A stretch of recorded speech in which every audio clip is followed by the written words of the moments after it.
The human world, the boundaries of land and heaven itself, once the very roots and foundation of all things, maintaining a delicate balance, now face utter destruction as dark power approaches, threatening to unravel every corner of existence.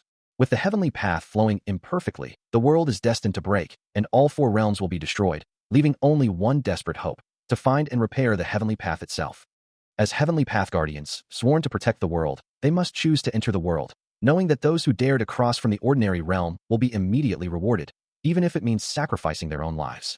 With unwavering resolve, the glowing figures assemble, ready for their perilous mission. Anchoring themselves to their purpose, they release their power, preparing to descend. With a surge of purple and red energy, Lang Shun and Xiao Tian unleash their full power, a declaration of their unwavering resolve. As their combined might radiates outward, Lang Shun cries out, refusing to back down, choosing death over humiliation. A profound sensation washes over him, his eyes glowing with an intense, almost shocked realization of the power he wields. The Guardian's unleashed energy forms a colossal, swirling vortex of lightning and raw power, a testament to their unimaginable strength. But their might is met by an even greater, more sinister force, as a massive, shadowy entity with glowing purple eyes emerges, its dark tendrils overwhelming their light. The Guardian's efforts are futile against this encroaching darkness, and a brilliant, glowing orb materializes, ready to transport them. Both Lang Shun and Xiao Tian are swiftly drawn into the orb, their forms blurring amidst swirling light as they begin their descent. As the light intensifies, Lang Shun reaches out, a final gesture before being fully enveloped by the luminous sphere. The orb then stabilizes, a concentrated point of light containing the Guardians, fulfilling a 1,000-year-old prophecy as they embark on their perilous mission. A powerful, glowing blade, seemingly shattered, hangs in the air, a stark symbol of the recent, overwhelming force. Defeat. A voice questions, could it be true? Lang Shun struggles, his body unresponsive, as Xiao Tian cries out, Lang Shun, I can't move. He then questions, how do we fight the word defeat? The two Guardians remain trapped, their forms illuminated by a faint, ethereal glow. Lang Shun's gaze hardens, a flicker of resolve in his eyes, even as the oppressive aura around them persists. Suddenly, a new voice warns, be careful, there is something extremely powerful. The Guardians look up, sensing a new presence. An imposing figure, clad in ornate red and gold armor with a golden mask, descends, his presence radiating immense power. Xiao Tian recognizes him instantly, exclaiming, Master Guan Yu. Above them, a multi-armed deity, radiating golden light, manifests, its serene yet powerful form a beacon in the chaotic realm. Lang Shun and Xiao Tian look up in reverence, as the beastfolk exclaims, Master Guan Yu, the heavenly heaven is saved this time. Guan Yu, standing beside Xiao Tian, dismisses the previous display with a scoff, declaring, PFFFTT. What a bunch of juggling tricks. Let me show you how to do this. Guan Yu surveys the scene, his gaze falling upon the defeated Lang Shun and Xiao Tian, wondering if their current state is merely a misstep, while Xiao Tian, still reeling, recognizes the immense power of the heavenly heaven.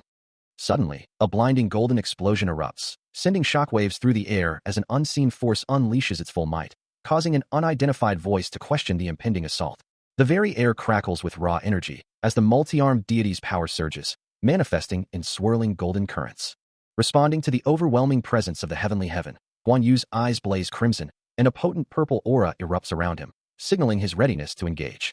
With a swift, decisive movement, he launches himself forward, a torrent of blue energy striking the multi-armed deity, who recoils from the unexpected force of the heavenly law. The heavenly heaven, a regal and imposing figure with multiple arms, stands firm amidst the golden energy, its divine presence radiating immense power. From the ground below, Xiao Tian snarls, warning Guan Yu not to underestimate their opponent or to prolong the fight unnecessarily. Guan Yu, blade in hand, remains resolute, uttering a challenge that no matter the power held within the heavenly heaven, his glowing blue weapon will meet its match, clashing with explosive force against a shimmering golden energy shield, sparks of lightning flying from the impact. Still reeling from the previous blow, heavenly heaven plunges through the air, a defiant cry escaping its lips. Above, Guan Yu descends with his legendary green dragon crescent blade, its formidable edge poised to strike once more. The blade connects with heavenly heaven's golden energy shield, shattering it into a cascade of brilliant fragments. A shockwave of golden energy erupts from the impact, as the deity lets out a guttural cry of pain and defiance. The force of the blow strains its multi-armed form, energy crackling violently around its arm as it struggles to withstand the assault. From a safe distance, Xiao Tian watches the escalating battle, his expression grim as he warns of the opponent's extraordinary power. Heavenly heaven's form begins to distort, manifesting a monstrous, multi-limbed entity of dark, organic energy, a terrifying display of its true nature. Despite the damage, the deity speaks with an unsettling calm, acknowledging the state of its body as if it were merely a vessel. Still being forced backward by Guan Yu's relentless assault, Heavenly Heaven questions the true purpose behind such a powerful attack. Heavenly Heaven's monstrous form continues to solidify, crackling with dark energy and ominous red lightning as Xiao Tian watches, his gaze sharp. A chilling voice emanates from the entity, asking if he truly believes he can escape. Xiao Tian, undeterred, asserts that the true purpose of the chaos is far beyond Heavenly Heaven's comprehension. He continues, warning that if Heavenly Heaven doesn't surrender, its very existence will be erased. Heavenly Heaven scoffs at the threat, revealing that it has consumed countless demons and gods, making its body an indestructible vessel. Its power surges, swirling with vibrant purple and blue energy, as it questions what could possibly harm it now. Xiao Tian, reflecting on the long history of their conflict, acknowledges that Heavenly Heaven has indeed been free for countless years. Suddenly, Heavenly Heaven manifests a colossal fist of pure golden energy, crackling with fierce blue lightning. Its voice booms with absolute confidence, declaring its dominance. Within a swirling cosmic vortex, filled with crackling purple and blue energy, a profound truth echoes. The only way to break the cycle of reincarnation is to ascend and become a god. This path, it is revealed, is also the sole means for everyone else to return to a state of normalcy, and perhaps, the only way to save Xiao Tian. For the fall of the gods is an inevitable conclusion, and this divine ascension is the only hope for the three worlds to be saved. A glimpse into the future, the Eye of Heaven, suggests a destiny yet to unfold. A brilliant golden light flares at the vortex's base, emphasizing the imperative. One must strive to break the cycle of reincarnation to return to the normal world. And in this quest, one must seek out the individual destined to end the battles of the three worlds. The story continues. Bei Ming unleashes a surge of brilliant blue energy, committing to a perilous course of action. His gaze hardened with resolve. He knows this isn't just for himself, but for the most important person in his life. The raw power swirls around him, a testament to his newfound strength, as he declares he is no longer alone. Standing firm in the churning water, shielding a group of terrified individuals, he confronts the unseen threat with a defiant roar. A young woman with long red hair rushes forward, her voice filled with worry, asking if he's been hurt, but he quickly reassures her that he's fine, urging her to move. With a nod of understanding, she complies, as Bei Ming explains an unexpected situation has occurred, promising to elaborate later. He stands alone, his gaze distant, as the aftermath of the recent chaos settles around him. Meanwhile, in the nearby pool, a red-haired young woman, her face etched with worry, asks what happened, while two other young men express their terror, admitting they thought they were going to die. The red-haired woman, still visibly shaken, whispers her lingering fear. As he approaches the edge of the pool, the young woman looks up at him, her concern shifting to his well-being, asking if he is all right. He calmly assures Xiao Yu that he is fine and that she shouldn't worry, but she presses him for an explanation of the sudden event. With a resolute expression, he tells her he will explain everything later. His focus already shifting, he declares his intention to play basketball. Turning away from the still recovering group, he walks off, leaving them to ponder his words. With a basketball now in hand, he heads towards his next activity, leaving the others in confusion. As he walks, a challenging voice echoes in his mind, demanding he stop, calling him trash, and questioning his ability to win. Dismissing the thought, he bends down, retrieving a basketball from the ground. He gives the ball a casual bounce, a simple later. His only reply to the mental taunt. The same challenging words echo once more, but his expression remains unbothered. Suddenly, he spots a familiar face, calling out, Lin Ku. Lin Ku, looking serious, immediately asks, "What did you find?" Bei Ming, in turn, questions if he means the incident from the previous night. As Bei Ming dribbles the basketball past him, Lin Ku confirms, that is right. Their conversation shifts to lighter banter as they play, with Lin Ku pointing out, "You're the one who's always late for class," to which Bei Ming retorts, "I'm not late. I'm just not early." Lin Ku, with a slightly exasperated look, then asks, "What are you doing here?" As if emerging from a deep slumber, Bei Ming slowly comes to, a lingering thought echoing in his mind. He wonders just how long he's been asleep. Finally awake, he steps out into the pouring rain, the rumble of distant thunder accompanying his solitary walk. As he approaches a building, a familiar voice cuts through the weather, demanding to know why he took so long, having been awaited for quite some time. It's Xiao Yu, looking visibly impatient. To which he can only offer a sheepish apology, admitting he overslept, a habit she quickly points out hasn't changed. She scoffs, wondering aloud why he even bothered to show up if he was going to be late. As they walk through the bustling campus, surrounded by other students, Xiao Yu continues to tease him about his perpetual tardiness, but he simply assures her that he's there now. The conversation continues, punctuated by another distant rumble of thunder, as she reiterates his unchanging habit of being late. Together, they blend into the stream of students, their familiar dynamic a small constant in the stormy weather. As the rain continued to fall, he walked alongside Xiao Yu, the two of them sharing an umbrella. Her voice, tinged with familiar exasperation, cut through the quiet patter. "Didn't you say you'd be here at 8? It's already 9:30, he heard her say, as he offered a sheepish apology for oversleeping, while in the distance, a frustrated voice called out, "Hey, you little punk. How dare you ignore me?" Xiao Yu's expression remained one of playful annoyance, while he simply looked down, silently accepting her scolding. But beneath his calm exterior, a deeper change was stirring, his eyes glowing with an ominous red light as a torrent of information flooded his mind. The influence of a mythic beast, combining quantity and quality, dismemberment, and the stark realization that what he was gaining was his very life. A mythical beast of mythical beasts, a surge of mana flow, all gained. Lin Ku turns to Bei Ming, asking if he's going to the Heavenly Heaven competition this year. He presses on, wondering if Bei Ming has already forgotten about it, or if he's simply given up. Lin Ku reminds him that even the legendary heir Lang Shun and Xiao Tian are participating, making it a truly grand event. He continues, mentioning that even Master Guan Yu will be there, and the winner will be crowned the strongest in the world. Later, alone, Bei Ming reflects on his past, the Heavenly Heaven competition, and the injuries that left him with a prosthetic leg, vowing to reclaim his former glory and defeat heir Lang Shun. His friend Xiao Yu approaches, concerned about his well-being, but he reassures her that he's fine. With renewed determination, Bei Ming unleashes a powerful punch into a training target, his resolve hardening with every strike. He stands in quiet contemplation, his thoughts a silent murmur.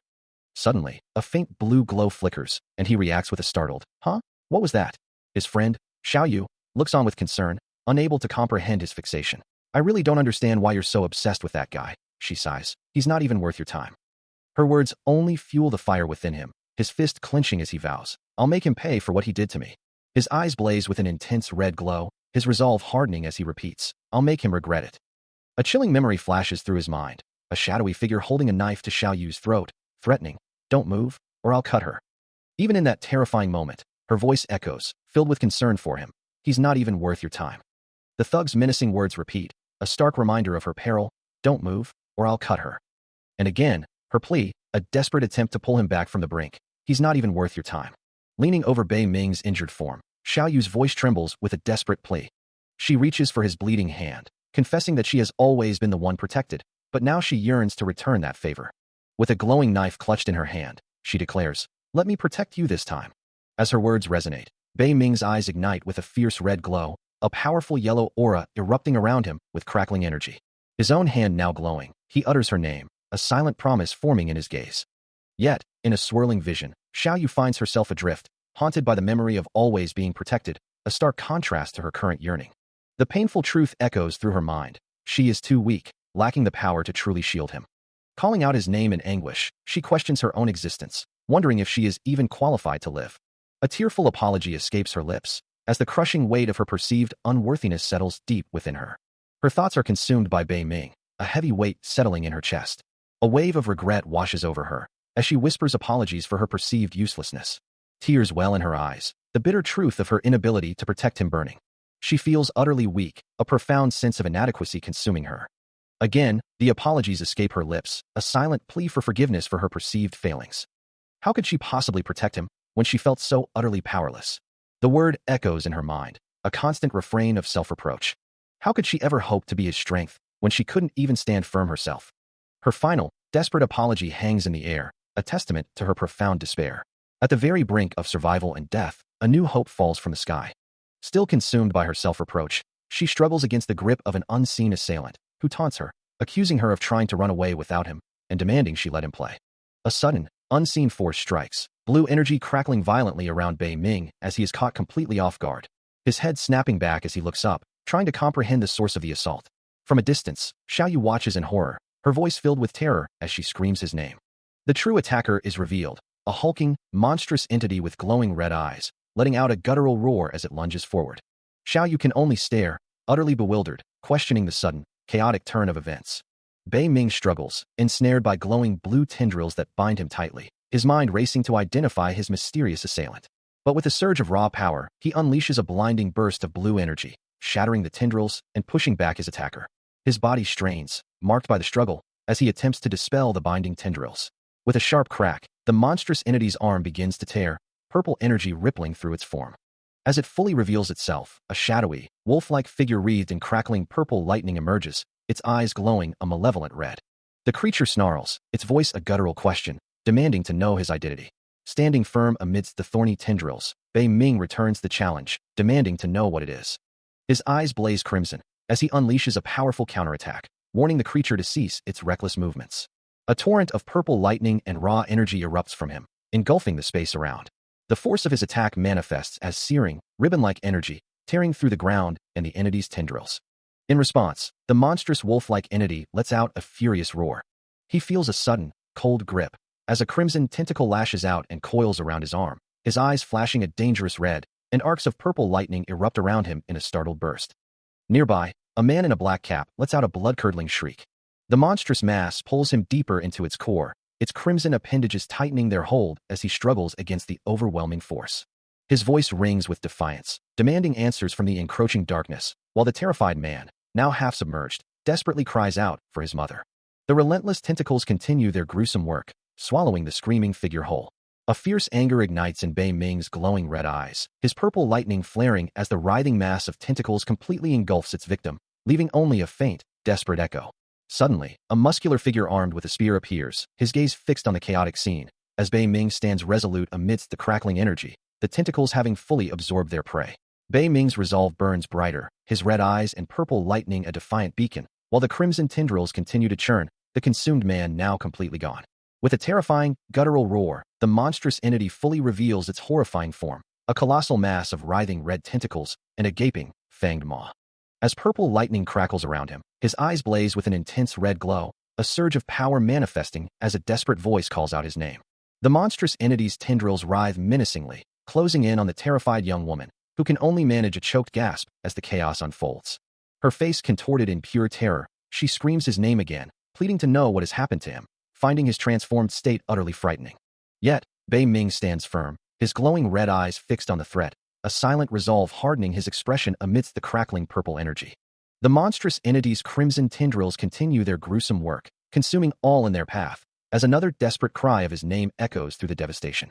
Finally, the entity reveals its full, terrifying visage, a fanged maw and glowing red eyes promising utter destruction.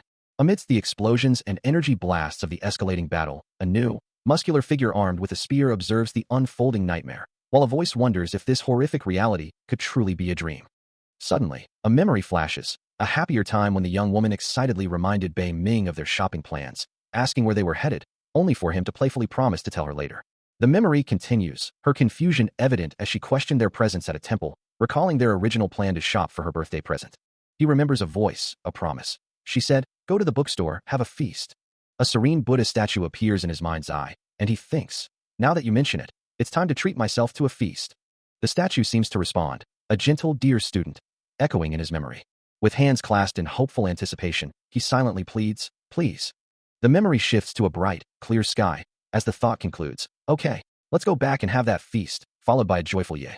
Suddenly, the peaceful vision shatters as crackling energy and booming impacts erupt, signaling an abrupt and violent intrusion. A monstrous claw tears through the chaos, its presence heralded by a guttural roar. The attack culminates in a blinding flash, a massive explosion of light and energy. Amidst the destruction, Bei Ming looks on, his expression a mix of confusion and despair, wondering, "Why do you want to treat me this way? Was I not sincere enough? I'm just a poor student who wants to eat a good meal. Why are you doing this to me?"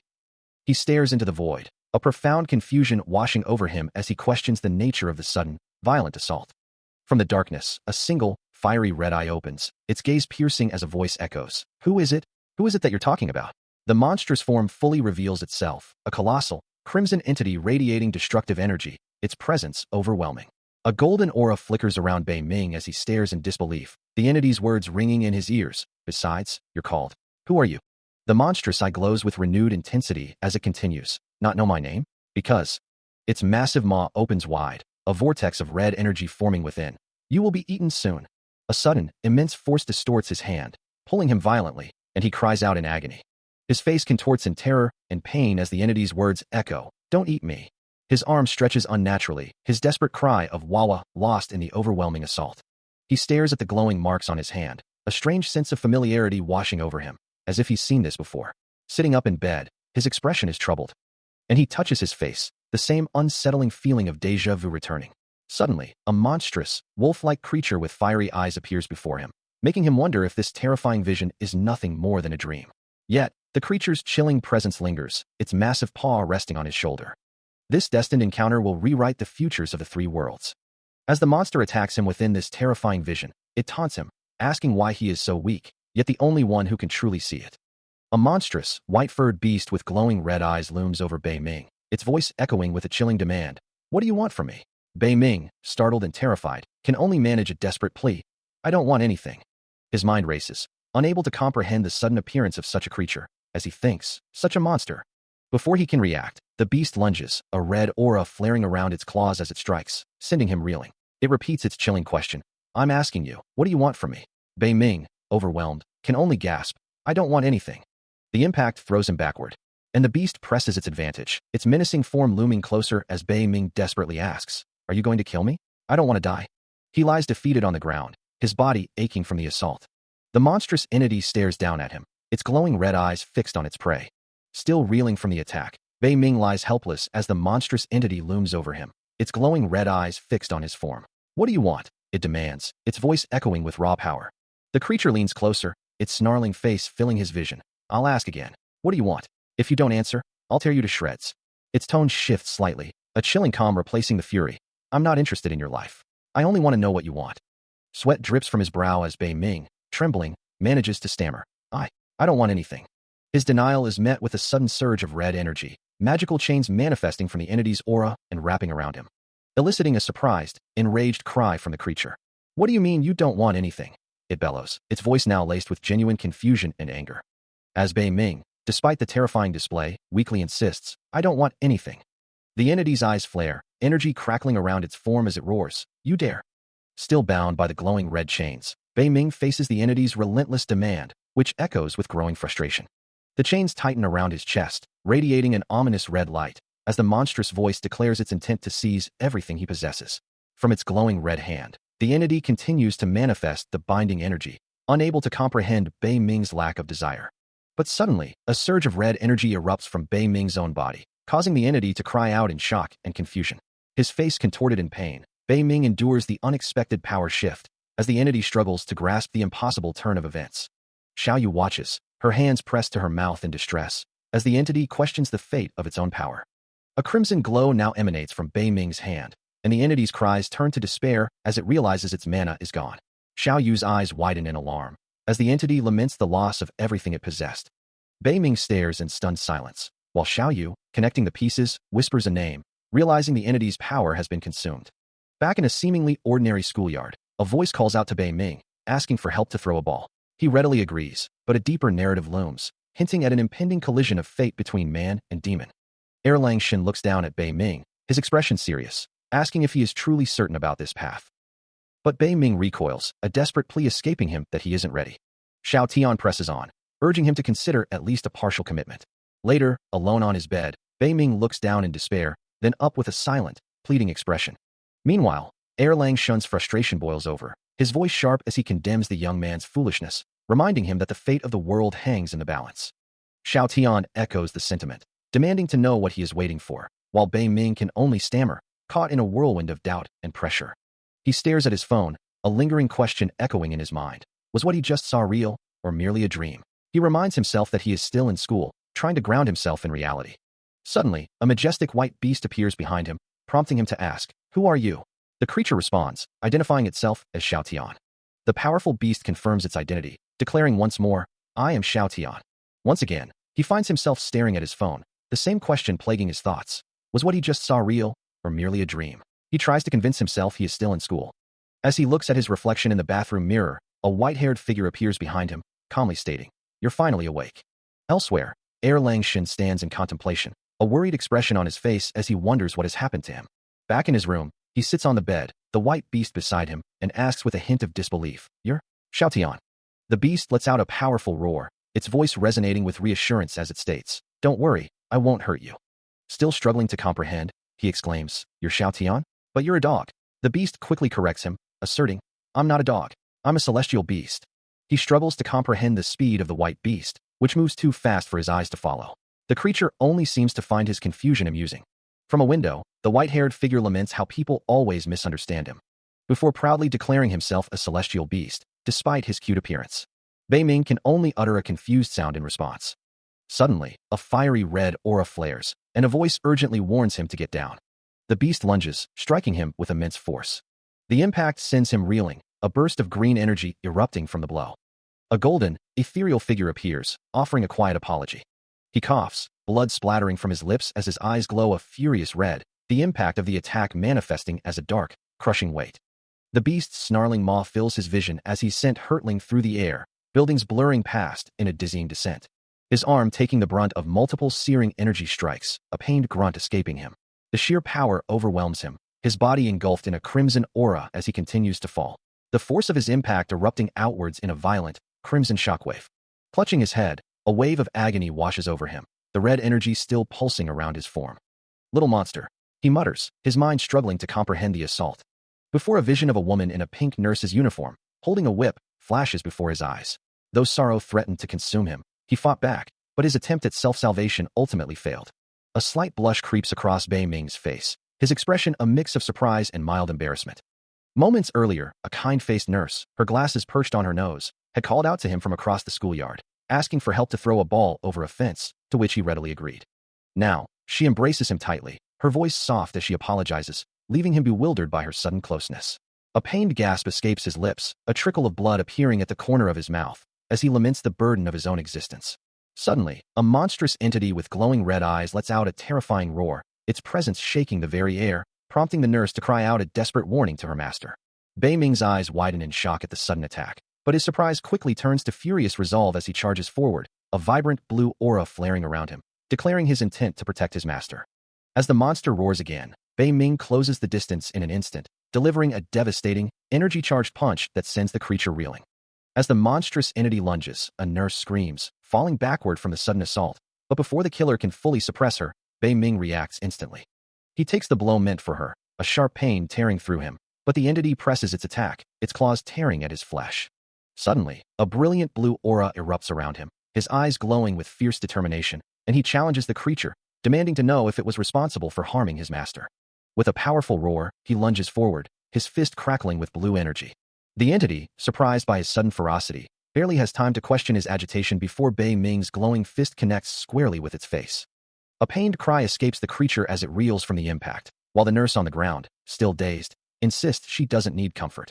Bei Ming lets out a guttural growl, his blue aura flaring even brighter, and with a surge of power, he sends the monstrous entity flying backward. The creature hurtles through the air, as the nurse, regaining some composure, calls out to Bei Ming. It crashes violently into a distant wall, cracking the structure, and vows to take Bei Ming's head, but he stands firm, declaring he won't allow it. Despite his injuries, Bei Ming struggles on the medical bed, a desperate thought echoing in his mind. He can't hold on any longer. His master's voice, sharp with concern, cuts through the haze, reminding him that he's been fighting every day for the past month and is on the verge of death. Meanwhile, the monstrous entity, its eyes burning with fury, senses a shift, realizing Bei Ming is once again up to something. Defiantly, Bei Ming snarls back, demanding to be released and challenging the entity's authority. The entity observes the space around them, noting the distortion, a testament to Bei Ming's raw power. Its rage intensifies, incensed that Bei Ming dares to use such magic against it. The entity's voice drips with contempt, accusing Bei Ming of being nothing but trouble since his arrival in this world. With a menacing growl, the monstrous entity vows to demonstrate its true power, promising Bei Ming will regret this defiance. Its eyes glow with fierce intent, a chilling warning of the pain to come. The monstrous entity's attack slams into Bei Ming, who recoils from the impact, a desperate question forming in his mind. Are my attacks truly so weak? As Bei Ming falls, the entity looms over him, its voice laced with fury. How dare you defy me? You will regret this. The monstrous entity lets out a frustrated roar, its glowing red eyes fixed on the struggling young man, wondering if this entire ordeal is somehow tied to him. Despite Xiao Tian's attempt to intervene, his efforts proved futile, leaving Bei Ming's fate hanging precariously in the balance, a small, glowing amulet resting on his chest. A menacing voice echoes, demanding to know if he has a death wish for daring to interrupt its meditation. Before dismissing him as a lowly human unworthy of its attention, the monstrous entity then declares that only one other has ever dared to disturb its peace, and that individual is already dead. It promises that Bei Ming's soul will soon be its to devour. The entity's eyes glow with malevolent intent as it reiterates its threat. A pained gasp escapes Bei Ming, who stares up at the colossal, white-furred beast, questioning what this terrifying thing could be. His face contorted in agony and disbelief, he cries out, wondering what he has inadvertently awakened. With wide, shocked eyes, he repeats his desperate question, utterly overwhelmed by the monstrous entity before him. Still reeling from the shock, Bei Ming stared at the monstrous form before him, his mind racing with questions. Why was he not dead yet? And who was this terrifying being that had just emerged? A low growl emanated from the creature, its fiery eyes narrowing as it questioned, "Who dares to interrupt my slumber?" Nearby, Xiaoyu watched the scene unfold, her phone still clutched in her hand, utterly bewildered by what had just transpired. Bei Ming remained rooted to the spot, his fear palpable, the entity's continued existence a terrifying reality. The monstrous fox-like creature fully revealed itself, its voice echoing with menace. "Now come here, and let me devour your soul." A red glow flickered in Xiaoyu's eye as she registered the entity's words, her expression shifting from confusion to pure terror. With the entity in hot pursuit, Bei Ming and Xiaoyu turned and fled, desperate to escape its clutches. But the creature was too fast, its massive paw slamming down, pinning Xiaoyu to the ground as it declared its intent to devour her soul. Xiaoyu could only stare up in horror as the entity's jaws opened wide, preparing to strike. A wave of pure terror washes over her face, her eyes wide with a primal fear. She and Bei Ming had been running, but the monstrous entity was too fast, its shadowy form closing the distance with impossible speed. A desperate scream tore from her throat as she was violently pulled back, losing her footing and tumbling through the air. Her hand reached out in desperation, but an unseen force yanked her further into the darkness, her mind screaming a denial of death. The entity's shadowy tentacles wrapped around her, its voice a chilling whisper, claiming her as its little soul. Purple energy crackled around its grasp, tightening its hold, as the monstrous being declared, "You are mine." Tears streamed down her face, a raw cry of terror escaping her lips, as a faint red glow began to emanate from her body. The entity savored its victory, but a furious roar erupted from Bei Ming, who charged forward, enveloped in a blazing red aura, demanding it release her. His power surged, the red energy around him intensifying, as he prepared to unleash his full might. Even as the monstrous entity held her captive, a fierce resolve ignited within Xiaoyu, a crimson energy flaring around her as she vowed not to die. Meanwhile, Bei Ming charged forward, his own determination burning bright, refusing to let the creature claim her. The entity, still clutching Xiaoyu, snarled, promising to devour her soul for its revenge. But Bei Ming was upon them, a torrent of crimson energy erupting from him as he roared, demanding her release. His attack slammed into the entity's grasping hand, sending a shockwave through the air and eliciting a surprised exclamation from the monster. The entity's expression shifted to one of contemplation, a low hum escaping it as it assessed the unexpected power. Still held, Xiaoyu looked at Bei Ming, her own red aura flaring, vowing not to let him die for her. Bei Ming's resolve hardened, his attack intensifying, overpowering the entity and forcing it to recoil with a pained cry. With a final surge, the entity was forced to release Xiaoyu, crying out a familiar name as she fell, while Bei Ming demanded her freedom. Still reeling from the unexpected power, the monstrous entity could only utter a single, bewildered thought, wondering if even a god could possess such strength. Meanwhile, a deeper resolve solidified within Bei Ming. He had to survive, to protect Yuer, and to understand the implications of Xiao Tian's mysterious proposal. A crescent moon hangs ominously over a desolate, alien landscape, as Bei Ming wonders aloud. Where's this place? A dream, he muses, his expression one of utter bewilderment, thinking, what is this place? I'm sure I was just in the classroom. Could it be that I'm dreaming again? As a strange, red energy begins to glow from his hand, he questions, how can a dream feel so real? Looking around at the surreal environment, he realizes, and this power, it's so real. Lightning flashes across the stormy sky as he recalls, I've heard that when you dream, your consciousness is in a state of deep sleep, but your body is still awake. Yet, this experience is profoundly different, but this is different. I can feel everything. Suddenly, a majestic, white wolf-like creature appears, its voice resonating with ancient wisdom. Once you have mastered the power of the heavenly dog, you will be able to enter the dream realm at will. Bei Ming looks thoughtful, processing the revelation, repeating, the heavenly dog? So this is the dream realm. As Bei Ming continues to process the revelations of the dream realm, Xiao Tian, in its majestic heavenly dog form, explains that this is the very place where the power of the heavenly dog is cultivated. He questions the nature of this power, wondering if it truly belongs to him. Xiao Tian reassures him, confirming that the power is indeed his, a gift from the heavenly dog. Suddenly, the formidable heir Langshan appears, his form radiating golden energy as he prepares to demonstrate the true potential of the heavenly dog's abilities, explaining that the power is not merely about strength, but about understanding its essence. With a swift, powerful swing of his glowing spear, he cleaves through the ethereal space, leaving a trail of shimmering energy. The ground beneath him erupts into a complex, glowing magical array, a testament to the intricate control required to wield such power. Inspired by the demonstration, Bei Ming clenches his fist, a surge of raw, red energy manifesting around his hand as he attempts to grasp the power himself. Heir Langshan observes him, his words echoing the challenge of mastering such a formidable gift. Later, back in what appears to be his normal surroundings, Bei Ming stands beside Lin Ku, his hands still faintly glowing, a silent testament to the extraordinary experiences he has just undergone. Xiaoyu, her expression a mix of awe and disbelief. Questions Erlang Shun about the heavenly dog's power, wondering if it truly holds such immense strength. He confirms its potency, explaining that it is indeed a power of the highest order, capable of transforming the very fabric of reality. Still struggling to grasp the concept, she can only utter a disbelieving no, as the weight of his words settles upon her. She presses further, asking what kind of power could possibly be so formidable that it could pierce even the heavens themselves. Erlang Shun, with a knowing gaze, reveals that this power originates from the very essence of the heavenly dog, a divine beast of unparalleled might. Xiao Yu, still unconvinced, questions the feasibility of such a power, wondering if it's truly something that can be mastered by mortals. Her attention then shifts to Bei Ming, who stands before her, his hand still faintly glowing with the power he had just attempted to manifest. Meanwhile, the narration explains that Xiao Tian's power is not merely a skill, but an ancient, inherent ability, a divine gift passed down through generations. It is a power that transcends mere cultivation, a profound connection to the very essence of the heavenly dog, making him a truly formidable entity. A mysterious, glowing purple crystal pulsates with an otherworldly energy. Meanwhile, a monstrous, clawed hand grips a struggling female figure, who is enveloped in purple energy, as she laments her own weakness, questioning why she is not strong enough to protect those she cares for. The monstrous hand reaches for her face, its sharp claws poised to strike, as the spider demon declares its intent to consume its own kind, believing it will gain immense power from such an act. Elsewhere, Bei Ming rushes forward, his powerful steps cracking the very ground beneath him, having recently gained Tian's demon power and now embroiled in a fierce battle with the spider demon.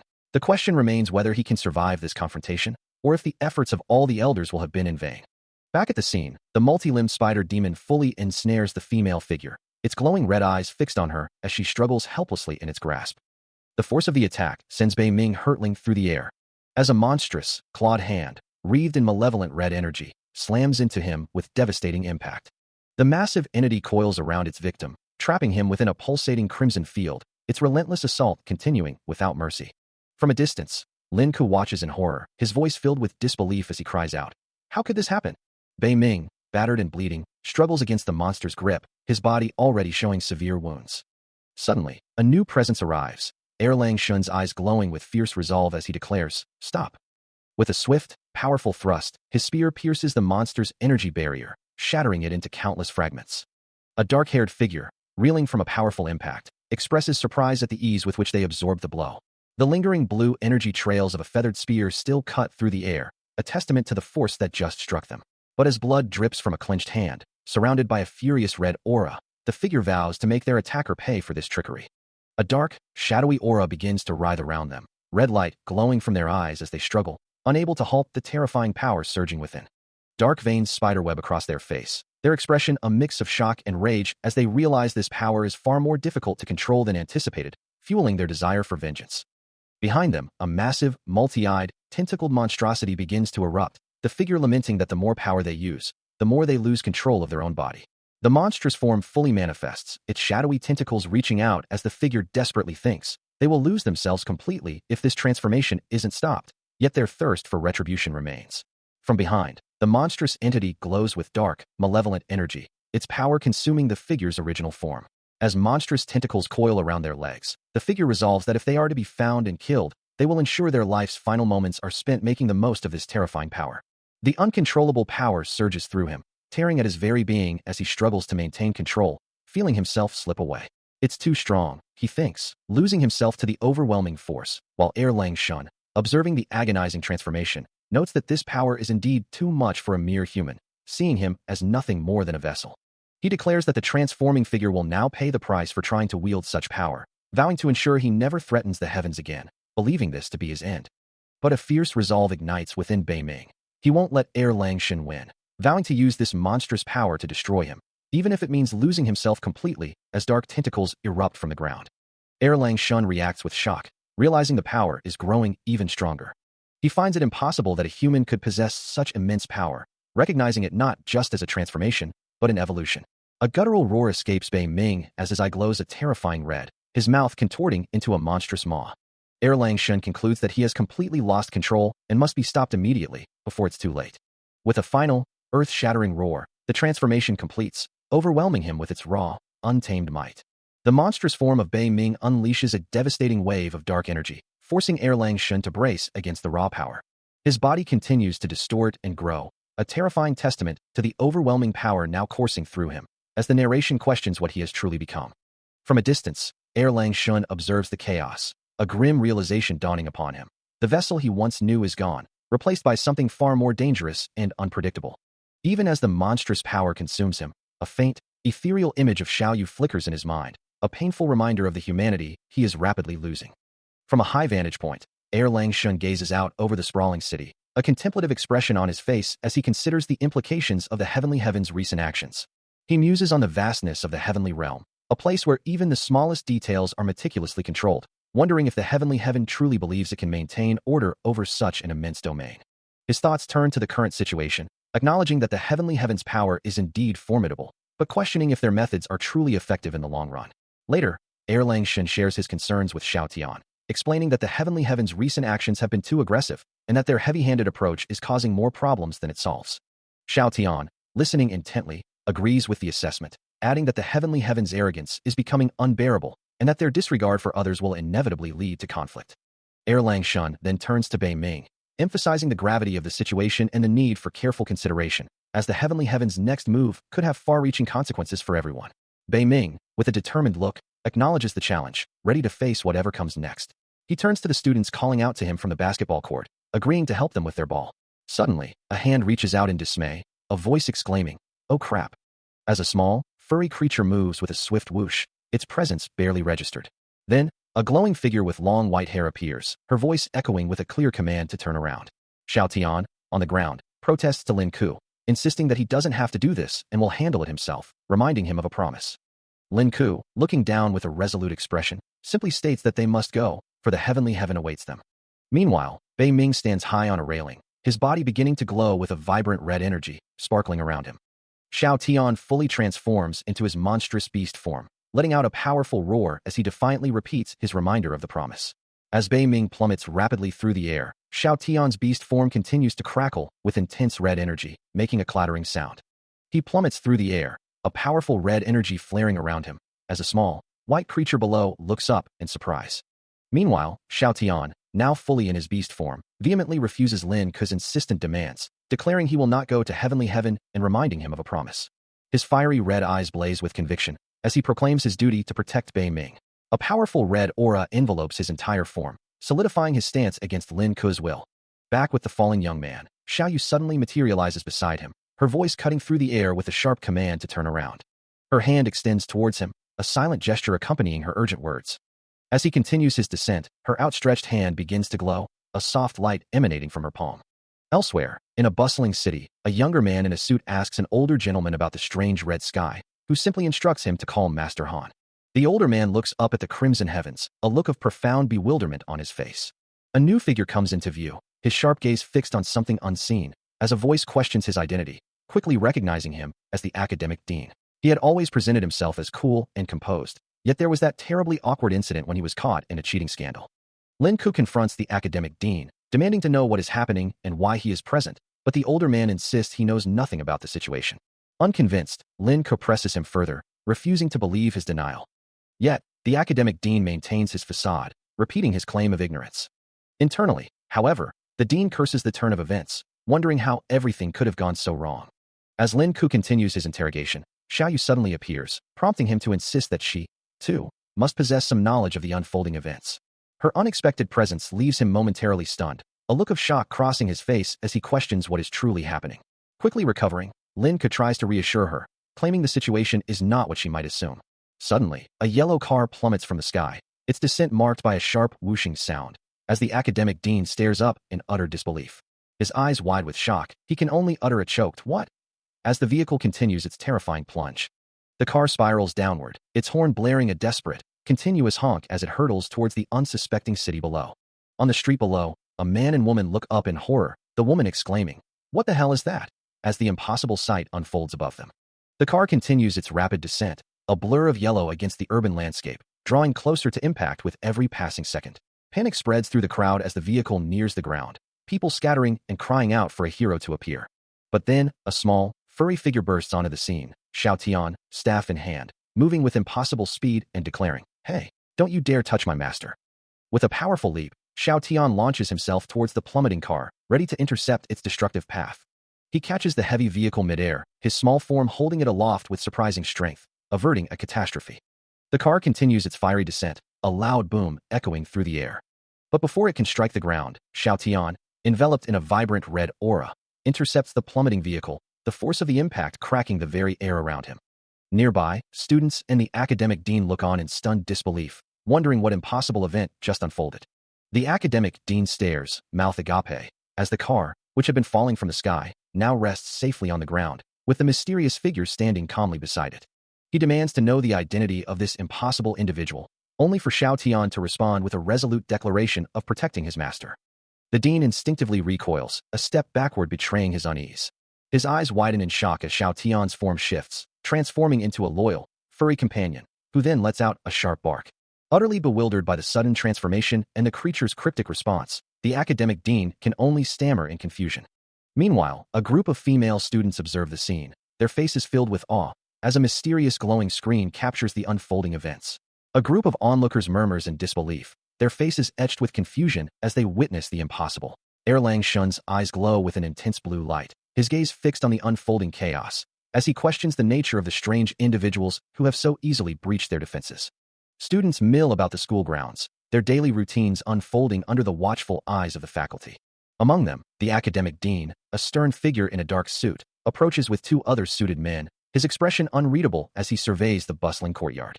He stops before a young man, introducing himself with a calm authority. "I'm the academic dean of this school, Han." The dean's gaze sharpens as he confirms the student's identity. "You're Bei Ming, right?" The young man, looking down, simply affirms, "Yes." As Bei Ming holds his phone, a sudden, dark energy surges within him, his eyes flaring with a malevolent red glow, a chilling question escaping his lips. "Do you want to die?" Within his mind, the beast-like Xiao Tian appears, offering a warning, but Bei Ming, consumed by his inner turmoil, snaps back. "Shut up." Xiao Tian persists, trying to reason with him, yet Bei Ming remains defiant. Unaware of the internal battle raging within Bei Ming, the academic dean continues to speak, his words carrying a weight of expectation and authority. As the academic dean continued to speak, Bei Ming's internal battle raged, a dark energy swirling around him as Xiao Tian's voice echoed in his mind, questioning his resolve to resist the power. Unaware of the turmoil within, the dean pressed on, his expression calm and collected. Meanwhile, the spectral wolf-like entity continued its relentless assault on Bei Ming's mind, demanding to know if he truly intended to suppress his own strength. The pressure mounted, his eyes glowing a fierce red, as the internal voice insisted that he was merely delaying the inevitable. Observing the young man's distracted demeanor, the academic dean paused, a hint of concern crossing his features. He inquired about his focus, wondering if something was troubling him. But the internal voice persisted, urging him to embrace the power that surged within. The dean, still oblivious to the true nature of the struggle, simply reiterated his question, his patience beginning to wane. As the internal entity continued to tempt him with promises of strength, Bei Ming forced a strained smile, attempting to mask the intense battle raging behind his glowing red eyes. As Lin Ku reassures Xiao Yu about her post-graduation job prospects, promising to take care of her, a voice calls out to Bei Ming from behind, asking for help with a ball. He readily agrees, but then, turning to the unseen figures, Bei Ming explains that he is a little busy and will leave the task to them, while Xiao Yu expresses a slight doubt to Lin Ku, who questions her trust. Lin Ku then announces his intention to head to the academic dean's office, and Bei Ming acknowledges this with a simple okay. As Bei Ming walks away, the spectral form of Xiao Tian, the white wolf, appears beside him, questioning his destination to the academic dean's office. The young man explains his purpose, seeking information about special enrollment, a concept that piques Xiao Tian's curiosity. Meanwhile, Lin Ku walks on, his thoughts consumed by his own status as a special enrollment student, believing it guarantees him a good job. Back with Bei Ming, he clarifies that special enrollment is for individuals with unique abilities, prompting Xiao Tian to wonder if he, too, qualifies.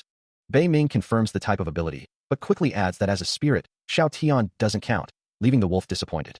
As Xiao Tian's eyes glow with a subtle red light, his thoughts echo his earlier question about Bei Ming's destination, while Lin Ku, observing Bei Ming from a distance, muses on his friend's increasingly strange behavior. He stares intently at his phone, the words special enrollment weighing heavily on his mind. Xiao Tian, his wolf-like form radiating a quiet intensity, observes him, asking if he's still preoccupied with the special enrollment. A slight flush crosses Bei Ming's face as he turns away, while the spirit presses on, reminding him that as a spirit, he cannot enroll, yet still seems to dwell on the idea. With a thoughtful gaze cast downward, Bei Ming remains silent, as Xiao Tian's eyes glow with a fiery intensity, probing if he intends to use his power to force his way into the program. He looks up, startled by the accusation, denying any such intention, while Xiao Tian regards him with a deeply suspicious expression. Turning away with a hint of annoyance, Bei Ming avoids the persistent gaze of Xiao Tian, who continues to press the question, "You're not thinking about it, are you?" Meanwhile, the academic dean reviews a document, noting a special case for this year's special enrollment. Elsewhere, Xiaoyu smiles at her phone, musing about Lin Ke's visit to the academic dean's office and wondering about his chances of acceptance. Whispers ripple through the classroom as students discuss the day's unexpected news, with one remarking that the academic dean himself is scheduled to visit their class. A revelation met with surprise and curiosity as the stern-faced man clears his throat, introducing himself as Academic Dean Han. He wastes no time, immediately launching into the critical topic of the upcoming Divine Realm assessment, emphasizing its profound importance for their future prospects. A declaration that causes Bei Ming to ponder the implications of such a significant trial. The dean continues, framing the assessment as a golden opportunity for them to prove their worth, and Bei Ming wonders if he can achieve a high score. Promising special training and resources to the top performers, a prospect that ignites a spark of ambition in Lin Ke, who sees it as his moment to truly shine. With a final, serious gaze directed towards Bei Ming, the dean urges everyone to approach the assessment with the utmost seriousness, a silent challenge that Bei Ming acknowledges. He walks alongside his companion, who presses him further, asking why he still implies disinterest in the Divine Realm assessment. He responds that he isn't uninterested, but simply doesn't wish to be the center of attention, prompting the wolf-like creature to question his reasoning, reminding him that he is the strongest among his peers, and if he doesn't seize the opportunity, someone else surely will.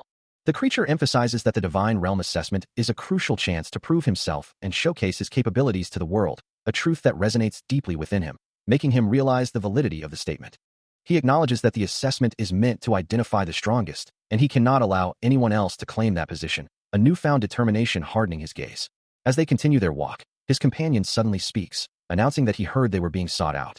Moments later, a hand gently knocks on the door of Master Han's office, awaiting entry. Inside, a woman greets them warmly, inviting them to enter, while Master Han, standing beside her, confirms he was expecting him. The woman sits poised at her desk, her legs elegantly crossed. He states his purpose, confirming he is there to discuss the Divine Realm assessment, prompting the woman to offer them a seat, and Master Han to express his satisfaction, glad that he is taking the matter seriously. He listens intently as his companion explains that the Divine Realm assessment is not just about strength, but also about the potential for growth, a chance to receive special training and resources. His eyes glowing with an inner fire, Xiao Tian stresses that the top performers are granted access to the most advanced training, a privilege that could change everything. Meanwhile, in Master Han's office, Xiaoyu looks on with a worried expression, her thoughts clearly elsewhere. Continuing their discussion, Xiao Tian reiterates the importance of the assessment, his glowing eyes reflecting the weight of his words, as Bei Ming listens, absorbing every detail. The intensity of his gaze is palpable, and Bei Ming's expression shifts, a new resolve hardening his features. Later, in the office, Master Han holds a document, explaining the formal procedures, while Xiaoyu watches, her concern deepening. She voices her apprehension, asking if the assessment is truly as dangerous as she fears. Master Han, holding the official papers, confirms the gravity of the situation, stating that the assessment is indeed a serious matter. Looking between Bei Ming and Master Han, Xiaoyu expresses her hope that Bei Ming will be careful, her concern evident in her plea. A grateful expression crosses Bei Ming's face as he acknowledges his master. Meanwhile, Master Han turns away, his form receding into the distance. Suddenly, a monstrous claw erupts into view, causing Bei Ming to recoil in shock at the sight of the creature. The wolf-like monster lets out a guttural roar, its fangs bared in a terrifying display. Despite the sudden danger, Bei Ming's expression hardens with resolve, vowing to protect those around him.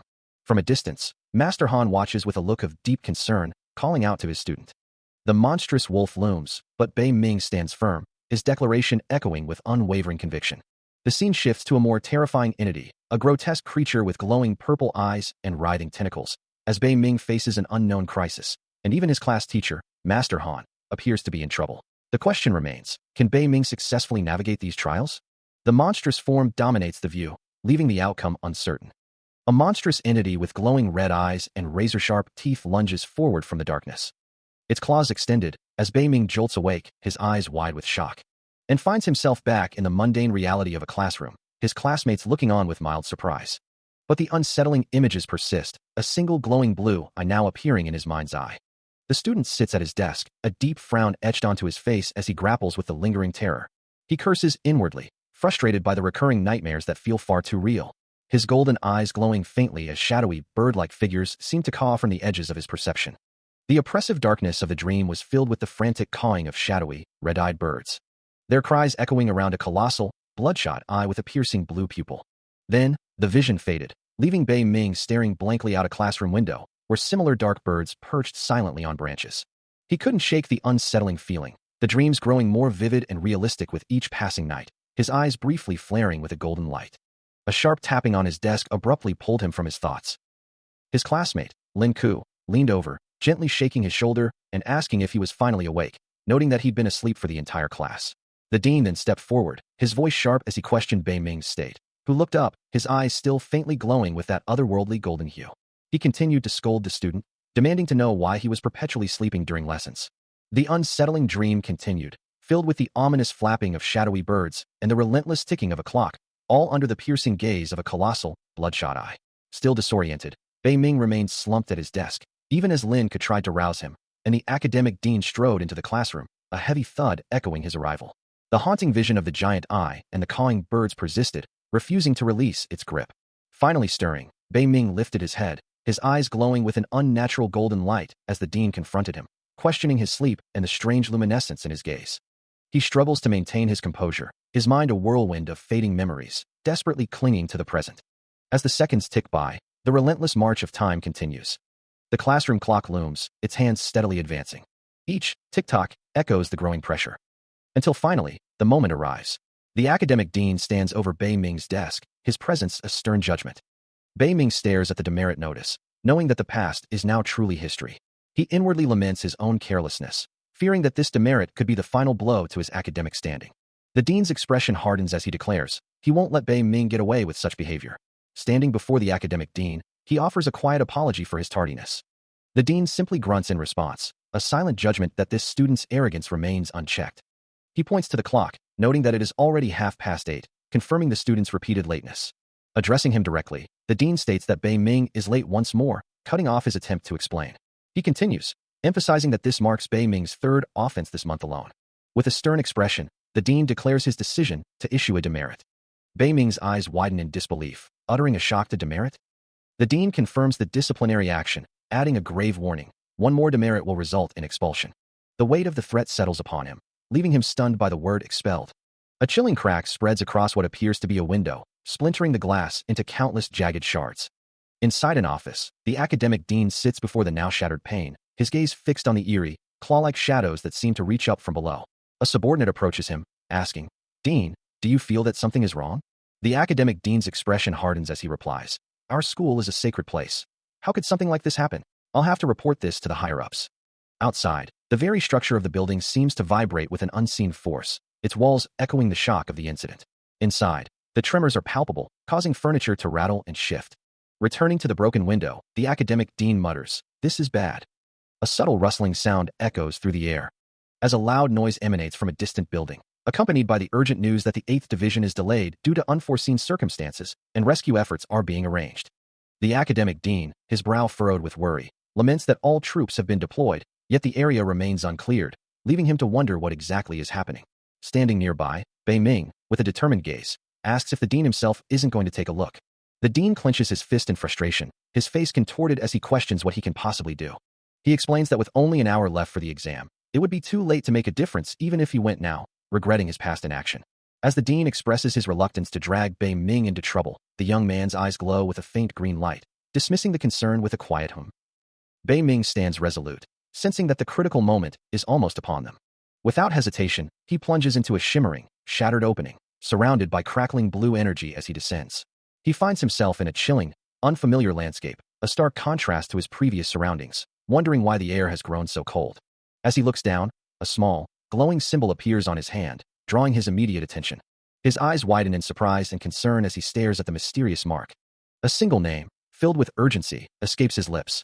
Later, in a more formal setting, Bei Ming confronts the academic dean, demanding answers about Yue's whereabouts, while the dean questions the severity of the situation. Maintaining a calm facade, the dean asks what Bei Ming intends to do. Bei Ming's hand reaches out, his question hanging in the air, as the dean's expression shifts to one of shock. A blank document lies on a desk, awaiting a signature. The academic dean delivers a stern warning, emphasizing the dire consequences of noncompliance. He stands on the edge of a basketball court, a casual moment interrupted as a voice calls out, asking for help throwing a ball over. "Okay, no problem," he replies. But the easygoing atmosphere shatters as the academic dean's stern voice cuts through the air, warning him that he's already caused enough trouble. Bei Ming, however, is far from intimidated, his gaze sharp as he retorts, "I'm just getting started." A sudden surge of energy emanates from his palm, a vibrant glow surrounding his hand. Before the dean can react, Bei Ming unleashes a concentrated blast, sending a glowing projectile hurtling towards him. The dean recoils in shock, the sheer force of the attack pushing him back as the energy stream connects. The impact distorts his face in a grimace of pain and disbelief.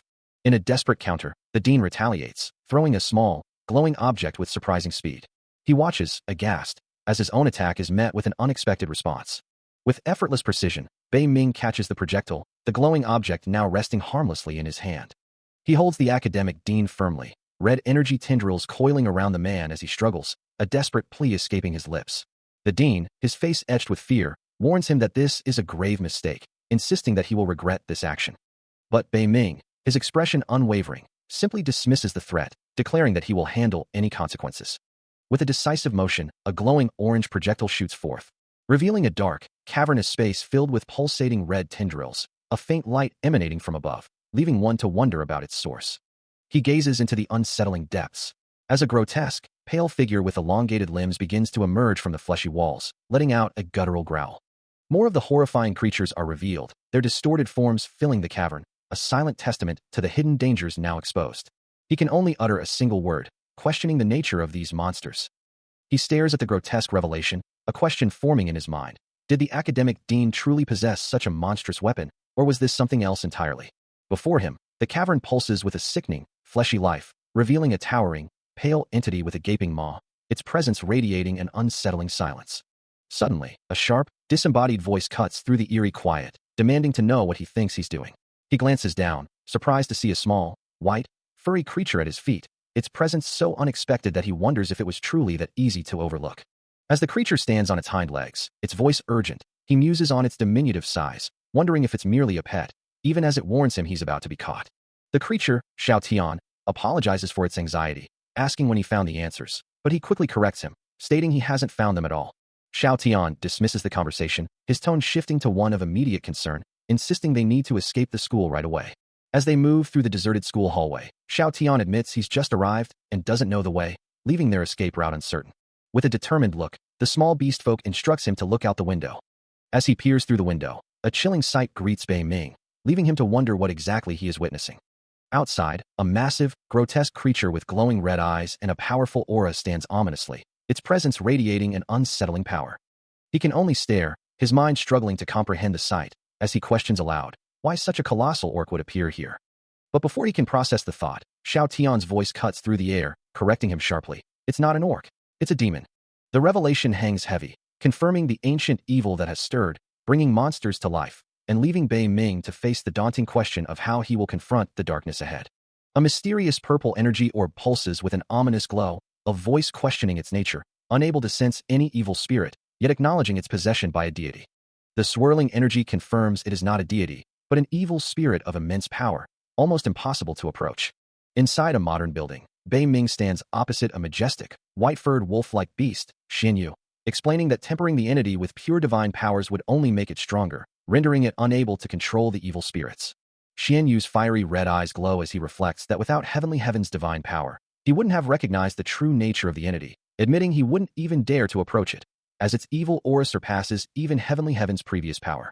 A sudden realization strikes Bei Ming, his eyes widening as he exclaims, "Wait a moment. The location of the evil spirit is Bei Ming." His expression shifts to one of shock and concern, as he processes the implication that he possesses all of this divine deity. Standing side by side, Bei Ming looks down, turning to Xianyu and stating that this isn't the first time he's encountered such an evil spirit, asking for his confirmation. A repeated cry of pain and anguish echoes through the air, a dark and ominous purple energy swirling above the city. Feeling the sudden surge of power, Bei Ming races through a corridor, questioning the abrupt increase in the spirit's strength. The monstrous entity's form begins to solidify, its multiple glowing eyes and gaping maw radiating an immense, oppressive pressure that feels like a physical blow. At its heart, a large, circular core, intricately patterned and glowing with intense purple energy, marks the true source of the manifestation. The core pulses with renewed vigor, emitting sounds of struggle as its power intensifies. With a powerful roar, the entity fully manifests as a towering, ethereal being, swirling with dark purple energy. Elsewhere, Lin Ke clutches his head, frustrated by the ongoing chaos and longing for a peaceful meal. The monstrous entity continues to grow, its immense, ethereal form now engulfing an entire building. With a determined gaze, Bei Ming senses another presence, acknowledging its arrival. The evil spirit had fully broken the school's protective seal, its immense power now undeniable. Looming over the city, the monstrous entity was so vast that it dwarfed the buildings below, a chilling sight that drew gasps from onlookers. Its ethereal form continued to expand, engulfing more and more of the urban landscape in its shadowy presence. Watching the chaos unfold, Bei Ming clenched his fist, his resolve hardening as he declared, "I can't let it continue to grow." Nearby, Lin Ke stared in disbelief, questioning what was happening as the school's barrier shattered, while the academic dean grimly confirmed, "This is bad. The evil spirit is about to break free." With the monstrous entity expanding, Lin Ke insisted they had to stop it, but the academic dean countered, "But how? It's too powerful." Ignoring the others, Lin Ke began to run, his voice filled with urgency as he cried out, "You err!" His face contorted with fierce determination, he barked at anyone in his path, "You guys get out of my way." Pushing past the other figures, Lin Ke's singular focus was clear. Yuer is still inside. I have to go in and save her. Standing before the colossal, shadowy form of the evil spirit, Bei Ming's resolve hardens, refusing to yield even an inch of ground. Meanwhile, a desperate struggle unfolds as Lin Ke, held back by several men, including academic Dean Han, fights to break free, his voice strained as he demands to be released. The academic dean, his face stern behind dark glasses, asserts his authority, identifying himself and Lin Ke to the surrounding staff. Despite the resistance, Lin Ke continues to push forward, a single-minded focus driving him past the obstructing figures. His hand reaches out desperately, calling out Yuer's name as he tries to grasp her. The academic dean, still attempting to reason with him, warns that he will only get himself killed, dismissing him as a good-for-nothing hunter. But Lin Ke, his eyes burning with fierce resolve, breaks free from their grasp, declaring that there are no other tools for rescue. The other men question his sanity, wondering why a normal person without mana would be so desperate to save the girl, convinced he has a death wish.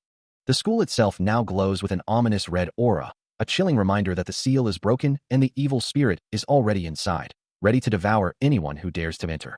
The academic dean, flanked by two other staff members, glares at Lin Ke, warning him to silence himself if he wishes to live. A low groan escapes him, as he looks down, a hint of unease crossing his face. His composure begins to crack, as a look of genuine shock spreads across his features. Meanwhile, Lin Ke's eyes blaze with an intense red glow, as the academic dean calls out to him, a hint of alarm in his voice. A massive, spectral wolf, Xiao Tian, manifests behind him, as Lin Ke declares his intent to tear apart anyone who stands in his way, channeling spirit power even without mana. Red lightning crackles around Lin Ke, his face contorted in a mask of pure, unbridled fury. The academic dean, now without his sunglasses, stares in disbelief, wondering if the boy is merely talking to himself, utterly bewildered by the sudden surge of energy. Before he can comprehend, a massive explosion of red energy erupts from Lin Ke, blasting the academic dean backward, his sunglasses flying off as he cries out in shock. From the swirling red energy, a shadowy, clawed hand of the spirit emerges, poised to strike. Engulfed in a maelstrom of crimson energy, Lin Ke's spirit power erupts, manifesting the shadowy, clawed form of Xiao Tian behind him. Witnessing the raw display of power, Bei Ming's face contorts with worry, his thoughts consumed by the safety of Yuer, urging her to hold on. On a school basketball court, a student calls out to Bei Ming, asking for help to retrieve a ball, to which he readily agrees. But as a sudden burst of crimson energy erupts around him, Bei Ming's casual demeanor vanishes, replaced by a focused intensity. With a declaration that he has no time to waste, he surges forward, a blur of motion leaving a vibrant red trail in his wake. The other student can only stare in disbelief, utterly bewildered as Bei Ming vanishes from sight. Suddenly, Lin Ke, who had been standing nearby, cries out in pain as Bei Ming appears instantly before him, gripping his arm with surprising force. Lin Ke's surprise turns to confusion, wondering what has just transpired, but Bei Ming's grip remains firm. Before he can fully comprehend the situation, Bei Ming delivers a swift, blinding blow, leaving Lin Ke stunned and disoriented. Reeling from the sudden, unseen impact, Lin Ke spins, a crimson blur of energy trailing behind him. Before he can even register what happened, a flurry of rapid, concussive blows lands, each one a shockwave of sound and force. His eyes widen in disbelief as he finally processes the situation, the ball he was just holding now completely gone. Left in a daze, Lin Ke stands amidst a swirling cloud of dust, while Master Han, observing from a distance, mutters about teaching the erranked student a lesson. Academic Dean, standing beside him, questions the wisdom of further intervention, urging Master Han to stop. He reminds Master Han of Heavenly Heaven's presence and the potential for things to worsen, imploring him not to make the situation any more complicated. Ignoring the plea, a hand reaches for a glowing smartphone, its electrical discharge crackling as a voice declares this the only way to resolve the problem. Master Han, his face etched with anger, grabs Academic Dean by the collar, demanding to know if he was heard. Meanwhile, Lin Ku, still utterly bewildered by the rapid events, can only stare blankly, questioning what just transpired. As Master Han's hand gripped the mysterious device, a surge of energy emanated from it, causing him to exclaim in surprise, while a thought crossed his mind about the audacity of the stinky brats who were getting too cocky. With a crackling sound, he channeled more power into the device, its core glowing intensely. Academic Dean, witnessing the unconventional method, couldn't help but question if Master Han was attempting to charge the device with a mere number 5 battery. But Master Han was already reeling from the device's unexpected effects, shocked by how it was impacting the back of his neck and the realization that he had been found first. Suddenly, a figure cloaked in a menacing red aura materialized, his golden eyes piercing as he demanded to know the identity of the one before him. With an air of supreme arrogance, Heavenly Heaven simply dismissed the question, declaring himself just a handsome guy. The surrounding landscape bore witness to immense destruction, a vast expanse of rubble and a towering, shadowy entity looming in the distance, a testament to the power now unleashed. As the shadowy figure stirred, Heavenly Heaven's voice resonated, proclaiming the arrival of Xian Tiantang. With a sneer of utter contempt, he berated his opponent as a lowlife, asserting that Heavenly Heaven should have been the first to act, before fully declaring himself as undead King Xian Tiantang. Amidst the ravaged landscape, the monstrous entity snarls, its form wreathed in a malevolent red aura, questioning its own control as the evil energy bursts forth from its core, an unstoppable force that has never ceased. This dark, jagged power, once unleashed, continues to surge without end. As the creature's evil aura intensifies, two figures stand before it, one urging the other to retreat, acknowledging that they can no longer hold back the escalating threat. But Bei Ming, his eyes now glowing crimson and his hand radiating a fierce red energy, declares his unwavering resolve to protect his classmates, even if it means fighting this battle alone. His gaze fixed on the looming danger, he vows to defeat it, no matter the cost. With a sharp intake of breath, his glowing eye narrows, pinpointing his target. Then, with a powerful cry, a shadowy, bat-like creature, its eyes burning red, surges forward, a manifestation of his will. It streaks across the devastated terrain, a blur of dark energy and speed. With a deafening impact, the shadowy entity slams into a massive rock formation, shattering it into a cascade of debris. He unleashes a devastating attack, shattering the ground around him with explosive force. The sheer power of his dog-digging style creates a massive explosion, leaving him visibly strained as Erlang Shun and Xiaotian watch on. The attack leaves behind a trail of destruction, a massive rock formation now splintered and broken. Despite the exertion, his resolve hardens, his focus fixed on the targets below. A wave of pain washes over him, forcing him to one knee, the raw power threatening to overwhelm his body. His hand glows with an intense red energy, the struggle to control the surging power evident. The uncontrolled energy erupts in a colossal explosion of dust and debris. The monstrous entity, caught in the blast, acknowledges the unexpected strength, realizing this opponent is far more formidable than anticipated. As the force of the attack sends the creature reeling backward, its massive form pushed violently through the air. As the ground trembles from the aftermath of his power, a sudden, more immediate danger erupts, a section of the floor collapsing beneath someone's feet. Yuera cries out as she plunges through the fractured earth, debris scattering around her as she falls deeper into the chasm. From above, Bei Ming's face contorts with desperate resolve, his voice cutting through the chaos with a promise to save her. He lunges forward, reaching out a hand to the plummeting girl, a desperate attempt to bridge the widening gap between them. Her legs dangle precariously, the distance to the bottom still unknown. An ominous glowing symbol marks the center of a city street, an ambulance and several figures in dark suits gathered around it, signaling a sudden and grave incident. Observing the scene with a stern gaze, the academic dean understands the gravity of the situation, knowing that such a massive incident will undoubtedly provoke a furious response from his superiors. Turning to a subordinate, his voice sharp with disbelief, he demands to know why he was only just informed of such a significant event. His expression tightens with frustration, the question hanging heavy in the air. Meanwhile, among a group of students, Bei Ming and Xiao Yu walk with concerned expressions, the news of the incident clearly having reached them. Xiao Yu confirms the incident's proximity, mentioning that it occurred near their school, to which Bei Ming expresses relief that they remained indoors that day. Back at the scene, the subordinate official explains to the academic dean that the incident was too sudden and information was blocked, causing the delay in reporting.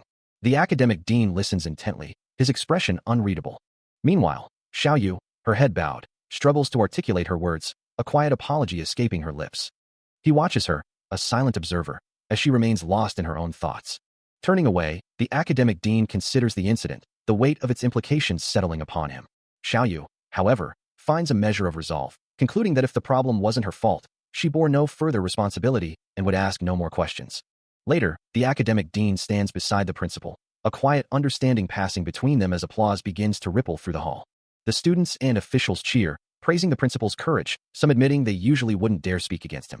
The principal raises a hand, calmly requesting the students to settle down. The incident, thanks to the academic dean's efforts, was handled flawlessly, leaving the school unaffected and the students reassured, a success that pleased the higher-ups and resolved all conflicts. The academic dean receives applause and praise from his colleagues, including the principal and Master Han, who acknowledge his exceptional ability to manage the recent incident. Yet, a deeper concern lingers among some, as Linka wonders aloud how the academic dean could possess power akin to the legendary Heavenly Heaven. The white wolf-like creature, Xiaotian, seems to confirm this unsettling notion, its glowing eyes reflecting the gravity of the situation. Later, a voice questions the now subdued Xiaotian, who responds with a soft whimper.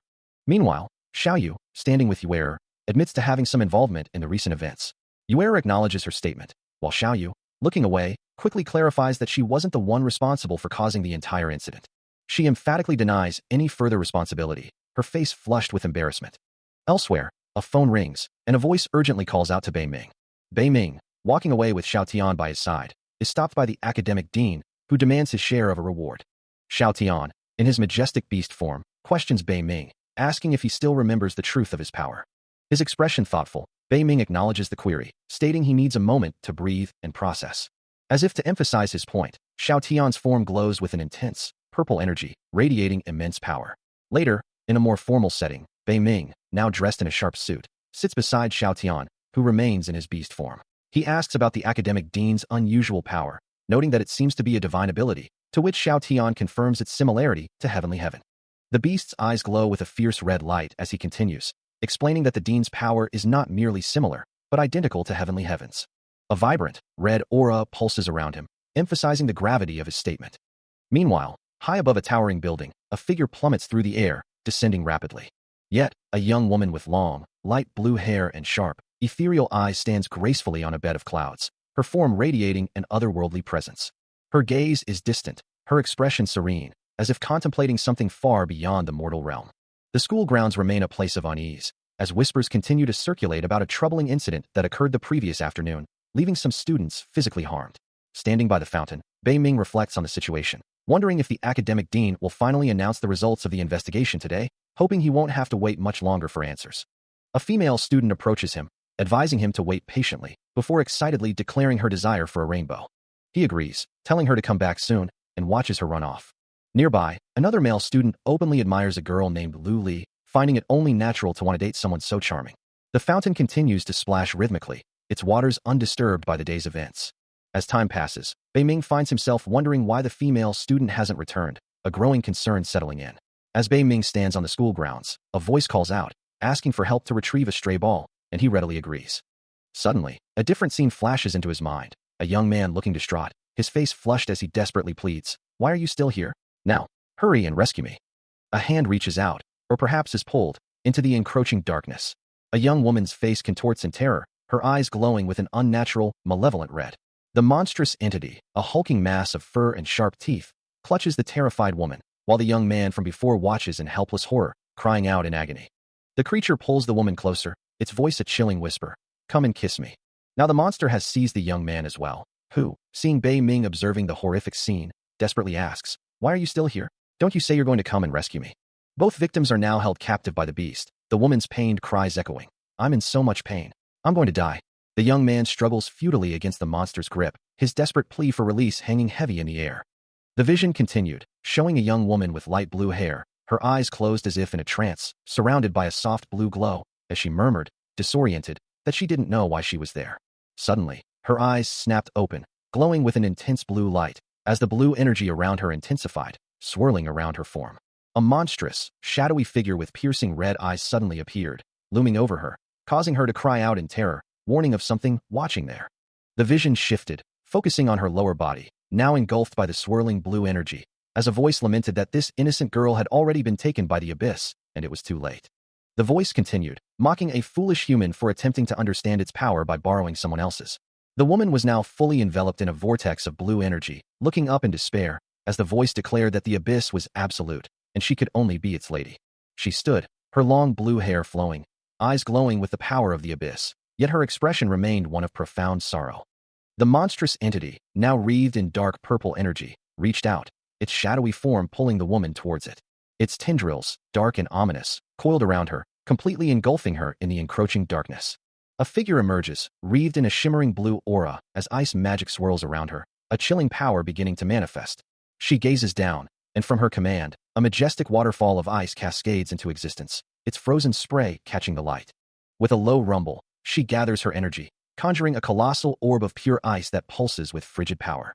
The air crackles as she unleashes her ultimate technique, the winter abyss engulfing everything in a storm of razor-sharp ice. Her focus sharpens, and a brilliant ice sword materializes in her grasp, glowing with an inner light. With blinding speed, she swings the blade, sending a flurry of deadly ice shards tearing through the air. The attack continues, shattering unseen barriers with a resounding crash as cries of pain echo through the icy expanse. Her eyes glow with an intense, frigid light, ice particles dancing around her as the power settles. Meanwhile, Bei Ming sprints with desperate urgency, his mind reeling from the vision of overwhelming power. A sudden, overwhelming force grips him, stealing his breath and leaving him gasping. He struggles to comprehend the sheer power, realizing he has never encountered such a potent ice element before. This isn't just ordinary ice, it feels alive, as if it's attempting to freeze his very soul. From the swirling energy, the ice mage girl emerges, her form surrounded by crackling ice as she begins to manifest her power. With a focused gaze, she draws the frigid essence around her, shaping it into a formidable weapon. The ice coalesces, forming a massive, glowing sword in her grasp. He watches the completed blade, his expression hardening with a mix of awe and concern. Reflecting on the vision, he wonders what kind of spirit could possess such an overwhelming will of ice. On a crystalline platform, Lin Ku stands facing Xiao Tian, the beast-foe companion, as an unspoken tension hangs between them. The beast-foe companion then questions, wondering if this was his way of acting cute. Meanwhile, the ice mage girl confidently declares that while there is a certain breath about him, it's not even worth mentioning. Xiao Tian retorts that he is the one acting cute, while Lin Ku insists he is not, prompting the ice mage girl to add that he is the one acting like a child. Frustrated, Lin Ku charges forward, vehemently denying the accusation, but the ice mage girl warns him that her magic is not a toy. With a swift, almost imperceptible motion, she unleashes her power. A powerful blue energy blast erupts, striking Lin Ku with a resounding impact, sending him reeling backward with a pained cry. Lin Ku, reeling from the initial impact, defiantly questions the ice mage girl's audacity, demanding to know if she understands the power of the heavenly heavens bloodline. Unfazed, she declares her indifference to his lineage, soaring into the air with a fierce resolve. As the ice magic intensifies, Lin Ku feels a strange, weak breath of power.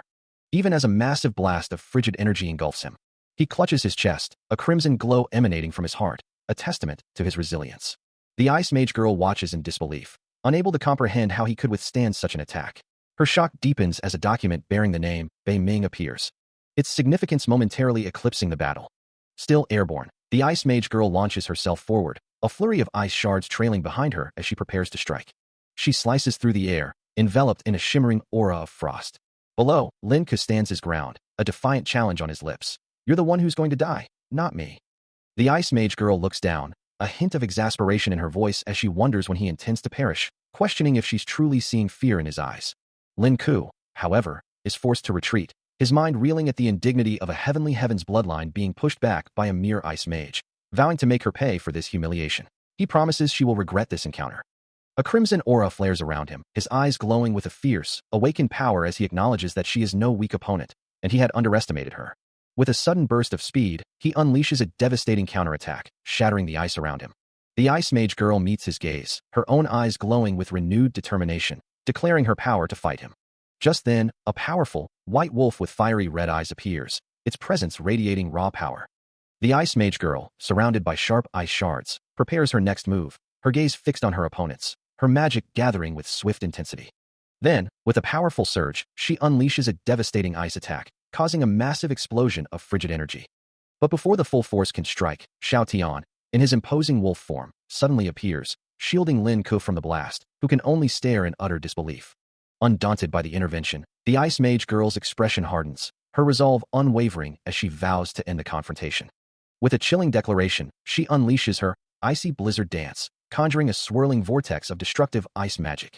Lin Ku watches, his eyes wide with alarm, as the blizzard rapidly approaches. The icy shards close in on him, a deadly storm threatening to engulf the young man.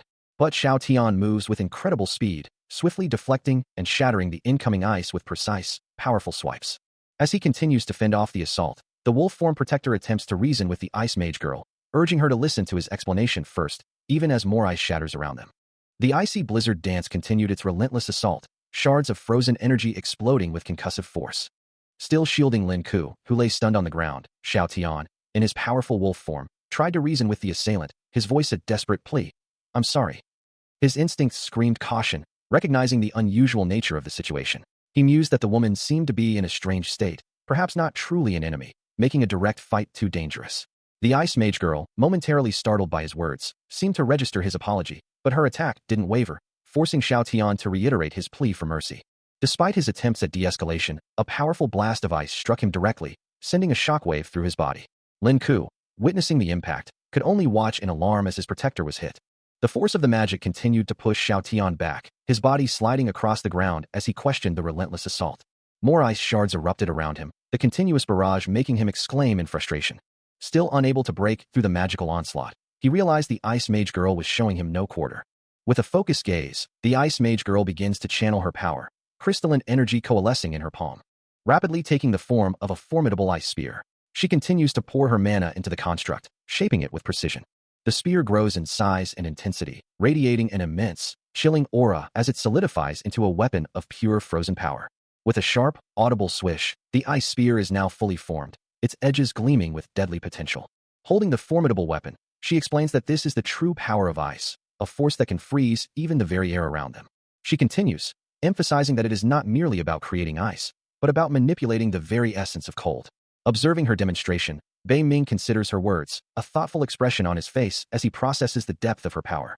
He watches, captivated, as the Ice Mage girl unleashes her power, a chilling blue aura radiating from her form and causing the monstrous entity before them to recoil. The air crackles with cold as she continues, her voice echoing with a fierce determination. This isn't just about creating ice, it's about manipulating the very essence of cold. With each word, the frigid energy intensifies, coiling around the struggling beast. Sharp ice shards erupt from the ground and air, piercing the monster's form and eliciting a guttural roar of pain. The monster's body convulses, its red eyes glowing with desperate fury, as Bei Ming watches the raw power unfold. The creature thrashes against its icy bonds, but the mage girl's control remains absolute. Its face contorts in a silent, agonizing scream, the purple energy around it flickering weakly. The Ice Mage girl's power surges one last time, completely encasing the monster in a crystalline prison. As the rumbling subsides, the monster stands frozen solid, and Bei Ming can only marvel at the sheer destructive potential of her abilities. Erlang Shun observes the unfolding chaos, his gaze sharp, as Xiao Tian remarks on the monster's unexpected resilience. The monstrous entity, enraged, roars that it will not be defeated by mere humans, its form pulsating with dark energy. It declares its intention to devour them all, its menacing maw opening wide. Unfazed by the creature's threats, the Ice Mage girl prepares her next move, a chilling aura beginning to emanate from her. With blinding speed, she unleashes a flurry of ice shards, sending them hurtling towards the monster. The icy projectiles multiply, forming razor-sharp blades that slice through the air, converging on their target. They strike the monstrous entity with explosive force, shattering against its hide, as Erlang Shun exclaims in surprise. Before the monster can retaliate, Erlang Shun unleashes a powerful energy blast, intercepting its counterattack with a resounding clang. The monstrous entity recoils, engulfed in a violent purple explosion, its form momentarily obscured by the impact. The Ice Mage girl, surrounded by a brilliant blue aura, unleashes her full power, declaring her intent to reveal the true might of ice. Her eyes glowing with fierce determination, she channels an immense surge of frigid energy. A deafening bang echoes as her concentrated attack strikes its target, sending sharp shards of ice exploding outwards. The monstrous entity roars in pain and fury, recoiling as the freezing impact tears into its form. Another series of explosive impacts follows, each one driving the creature further back. Finally, a colossal boom engulfs the entity, swallowing it whole in a blinding flash of ice and energy. As the icy maelstrom subsides, Erlang Shun appears, gently catching the Ice Mage girl, who now seems spent from her immense effort, and asks if she is all right. Having just arrived at the basketball court, Bei Ming hears a call from across the way. Two students gesture towards him, asking for help to retrieve their ball, and he readily agrees, stating it's no problem. Holding the Ice Mage girl close, Bei Ming hears her embarrassed demand to be put down, as she firmly plants her foot, and he, with a confident smirk, tells his companions to leave the rest to him. Accepting his command, the Ice Mage girl unleashes her Frozen Lotus Ice Magic, a vibrant, multi-petaled construct forming around her as ice shards begin to crystallize. Meanwhile, Bei Ming charges forward, enveloped first in a fierce red aura, then shifting to a powerful blue as he prepares his own attack. He strikes with overwhelming force, sending an opponent flying with a resounding impact, dismissing them as a mere amateur. With his red aura flaring, Bei Ming continues his relentless assault, delivering a series of powerful punches that crackle with raw purple energy. The Ice Mage girl recoils from a sudden impact, her hands flying up to shield her face as white particles scatter around her. Meanwhile, the monstrous entity, having just been struck by her ice magic, expresses its frustration, lamenting the loss of its dignity. Before it can recover, Bei Ming intervenes, his voice cutting through the chaos as his aura-infused fist connects with the creature's claw, declaring that its delaying tactics have gone on long enough. His gaze sharpens, a flicker of past regret crossing his features, as he resolves that any momentary lapse in judgment was just that, a mistake not to be repeated. With a powerful surge, Bei Ming lunges forward, a vibrant aura swirling around him, closing the distance to the monstrous entity in a blur of motion. In response, the creature unleashes its own formidable power, manifesting a colossal, dark dragon with glowing red eyes. Yet, Bei Ming meets the challenge head-on, unleashing a devastating purple-pink energy blast that strikes the dragon manifestation, leaving the Ice Mage girl stunned by the sheer power he wields. The dragon howls and rumbles as Bei Ming's energy tears it apart, and the Ice Mage girl watches in awe, marveling at his effortless control over such immense power. Finally, with a resounding crunch, Bei Ming delivers a final, aura-charged blow, sending the monstrous entity reeling back from the sheer force of his attack. Bei Ming's purple-pink energy continues to engulf the monstrous entity, a display of power that draws gasps from observers. The blast intensifying and pushing the creature back with overwhelming force. The Ice Mage girl watches, her eyes wide with a mixture of shock and wonder at the sheer magnitude of his strength. The monstrous entity lets out a pained roar as his attack shows no sign of relenting. He glances back at her, a silent acknowledgement passing between them, as she thinks to herself that he's looking good this time. Recalling the ancient prayers and the divine power of the goddess of eternal frost, the Ice Mage girl prepares to unleash her own formidable abilities. A brilliant blue aura erupts around her, ice particles swirling as she channels her magic. Her eyes glow with fierce determination as she prepares to cast the prison of eternal frost. With a powerful surge, a massive wall of ice erupts from the ground, rapidly expanding to ensnare their foe. As the Ice Mage girl unleashes her power, a torrent of glowing blue ice shards erupts, swirling with a sharp, crystalline sound. The monstrous entity roars in defiance, but the relentless ice continues its assault, forming a chilling prison around it. With a resounding impact, the final shards connect, sealing the creature within its icy confines. The massive ice prison stands complete, and Bei Ming watches, astonished, realizing it's actually frozen. Turning to her, a hint of admiration in his voice, he praises her. "You're really strong." Despite her impressive feat, she shakes her head, a determined glint in her eyes. "I'm not strong enough yet." Her gaze unwavering, she adds, "I still have a long way to go to catch up to you." Suddenly, with a violent zi and pang, the ice prison explodes outward, shattered by an immense surge of power from within. Both Bei Ming and the Ice Mage girl recoil, as he mutters, "This breath." As the monstrous entity shatters its icy prison, the Ice Mage girl cries out a warning to Bei Ming, her voice laced with urgency. Before he can react, a tendril of dark purple energy erupts from the creature, piercing directly through his body with brutal force. A sharp gasp escapes him, his hand instinctively clutching at the wound as a surge of pain washes over him. In a training area, Xiaoyu complains about the slow pace, while the Ice Mage girl apologizes, admitting she's still getting used to their current situation. Meanwhile, Bei Ming faces a monstrous entity, its form shrouded in purple energy, wondering if this is the creature that managed to pierce his barrier, its mana far exceeding his own rank. Determined, he begins to charge a powerful, forbidden skill, a swirling purple aura enveloping him as he prepares for the ultimate gamble. With a sudden, explosive burst of speed, he unleashes the attack, a blur of purple energy tearing through the air. But before his strike can land, an unseen force intercepts him with impossible swiftness, a devastating counterattack slamming into him, leaving him stunned and recoiling. The mysterious assailant continues the relentless assault, mocking his efforts as Bei Ming struggles to comprehend the overwhelming speed. With glowing purple eyes, the attacker seizes Bei Ming by the neck, uttering a dismissive, pathetic as a sickening crack echoes through the cavern. Bei Ming unleashes a powerful, pulsing wave of purple energy. But before it can fully connect, a blur of motion, a figure with glowing purple eyes, intercepts him with impossible speed. The impact shatters Bei Ming's barrier, sending a shockwave through him, leaving him stunned. Another devastating blow lands, forcing a pained cry from him. He slammed against a distant wall, the force of the attack leaving him utterly broken. Barely conscious, he struggles to even twitch a finger, his body completely incapacitated. The mysterious attacker, his purple eyes glowing ominously, lifts Bei Ming effortlessly by the neck. He turns his gaze to the monstrous entity, dismissing it as a mere worm, while the creature glares back, unable to intervene. Bei Ming can only register the agonizing truth. His muscles and bones are shattered, leaving him completely immobile. The monstrous entity, a massive white wolf-like creature, reflects on its own power, believing its strength is already enough to challenge a deity. Suddenly, a chilling wave of ice engulfs Bei Ming, freezing him solid in place. Trapped, he demands to know what's happening, as the Ice Mage girl explains her intervention, asserting that he is too weak and she is merely trying to keep him alive. Her expression firm, she warns him that this fight is not his concern and he should not interfere further.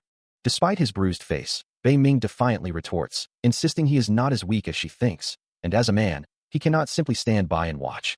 The Ice Mage girl hesitates, then insists this is the only way to ensure his survival. As she begins to channel her power, a blue aura flaring around her, she commands him to stay put if he doesn't wish to die, but he desperately cries out for her not to go. With a resounding clang and swoosh, Bei Ming shatters the ice, breaking free from his frozen prison. A powerful purple aura erupts around him, as he declares his unwavering resolve to protect her, even if it means facing the monster alone. Held captive by the monstrous entity's serpentine energy, the Ice Mage girl defiantly declares that no one else is worthy to defeat it, as Bei Ming demands her release. The entity, however, scoffs, questioning how he could possibly defeat a monster like itself. With a fierce glare, Bei Ming reiterates his demand for her release, ignoring the entity's taunts. Still struggling within her binds, the Ice Mage girl warns Bei Ming not to be reckless, insisting she is the only one capable of defeating their foe, but he firmly rejects the idea of letting her face it alone. The monstrous entity, its eyes glowing with malevolent power, boasts that its strength is that of heavenly heaven, dismissing Bei Ming as utterly insignificant and too weak to even touch it. Extending a hand crackling with purple energy, it continues to mock him, questioning what a mere mortal could possibly achieve against its boundless power. A worried expression crosses the Ice Mage girl's face as she again warns Bei Ming that despite breaking her ice, he is still no match for this opponent, a deep rumble echoing around them. But Bei Ming's resolve hardens, his eyes flaring with purple light as a powerful aura erupts around him, declaring his unwavering intent to defeat the monstrous entity. With a swift motion, a chain-like construct of crackling purple lightning swishes forth from his hand. The powerful attack slams into a nearby building, erupting in a massive explosion of purple energy and debris. Erlang Shun descends with a powerful, red glowing fist, striking heavenly heaven and sending him plummeting through the air. The impact cracks his opponent's pristine white armor, red energy radiating from the point of contact. Another devastating blow lands directly on Heavenly Heaven's face, his defenses crumbling under the assault. Reeling from the assault, Heavenly Heaven stares in disbelief, questioning how a mere human could wield such immense power. His eyes glowing with fury, he defiantly proclaims his identity, asserting himself as the strongest god, even as the shock of the attack lingers. Erlang Shun's own eyes begin to glow with a fierce red light, purple energy swirling around him as he declares his opponents to be nothing but trash, preparing a devastating counterattack. With a surge of crackling power, he unleashes a massive purple energy attack, manifesting as a fearsome dragon's head, urging his foe to witness his true strength. The powerful purple energy dragon from Erlang Shun's attack slams into a figure, violently throwing them backward as their ornate armor shatters around them. Meanwhile, a figure with glowing purple eyes appears, a sinister smile playing on his lips, uttering a chilling greeting. The impacted figure, now identified as Boss Xingyun, looks on with a mix of shock and recognition. The Purple Eyes antagonist continues, his words laced with a dark history, revealing a long-standing anticipation for this moment, as a small, glowing red snake coils nearby. His form begins to distort, shadowy tendrils erupting from his back as his power surges, declaring that no one will prevent him from achieving his goals. Xingyun, his red eyes glowing with defiance, scoffs at the notion, refusing to be dismissed as a mere small fry. Before Xingyun can react, the Purple Eyes antagonist unleashes a golden energy blast, striking him with immense force. The attack intensifies, manifesting as a colossal purple energy explosion that engulfs Xingyun, leaving no doubt about its destructive power. Xingyun's eyes widen in pure shock and pain, as the full impact of the devastating assault washes over him. As the devastating purple energy blast slams into him, Xingyun is violently thrown backward, the force of the impact rippling through his body. Meanwhile, the Purple Eyes antagonist watches, a chilling smirk playing on his lips, his gaze fixed solely on the unfolding chaos. Engulfed by the golden and purple energy, Xingyun is consumed by the destructive power, the antagonist's words echoing in the maelstrom. Even if you perceive my attack, you still won't be able to attack me. You're just an external dimension creature. The raw power of the attack continues to surge, black and red tendrils of energy lashing out from the impact zone, a testament to its overwhelming force. With a cold calculation, the Purple Eyes antagonist muses, acknowledging their shared history, but concluding that the time has come to end it. While I was hesitating whether to kill you or not, it seems like I must kill you now. But from within the dissipating energy, a monstrous form begins to coalesce, Xingyun's true nature emerging as the Purple Eyes antagonist observes. You remain the same, always becoming a monster when cornered. With glowing red eyes and razor-sharp teeth, the transformed Xingyun snarls, his voice dripping with primal hunger. Then I shall let you be my food. A guttural sound escapes him as he licks his lips, his predatory intent now fully unleashed. And with a ferocious swish, the monstrous Xingyun lets out a deafening roar, ready to strike. His monstrous red energy rumbles, erupting to engulf his opponent. But the Purple Eyes antagonist is not easily subdued, purple tendrils of his own power swishing out as he defiantly declares that even if he calls him boss, it doesn't mean he's invincible. His purple energy slices through the crimson aura. The Purple Eyes antagonist looks on, surprised by the effect of his own attack, when suddenly, a massive red explosion erupts from Xingyun, engulfing him once more. Still, the Purple Eyes antagonist remains defiant within the fiery blast, proclaiming his unconvinced stance and promising to reveal true power. With a surge of his own, he unleashes a torrent of purple energy, which rumbles and whooshes, completely enveloping Xingyun as he challenges his opponent to stop him. Engulfed by the massive purple energy blast, Xingyun lets out a pained cry. As the Purple Eyes antagonist declares, I gave you a chance to surrender. The attack culminates in a blinding explosion of crackling purple energy, leaving nothing but a void where Xingyun once stood. Then, from the dissipating smoke, Xingyun plummets downward, acknowledging his grave error in underestimating his opponent. A sudden, deep rumble echoes through the air, startling the Ice Mage. She recoils in terror, realizing the monster's mana far surpasses her own, letting out a desperate cry. Even Xingyun, standing firm, feels the immense pressure, his own screams joining hers as the monstrous entity looms.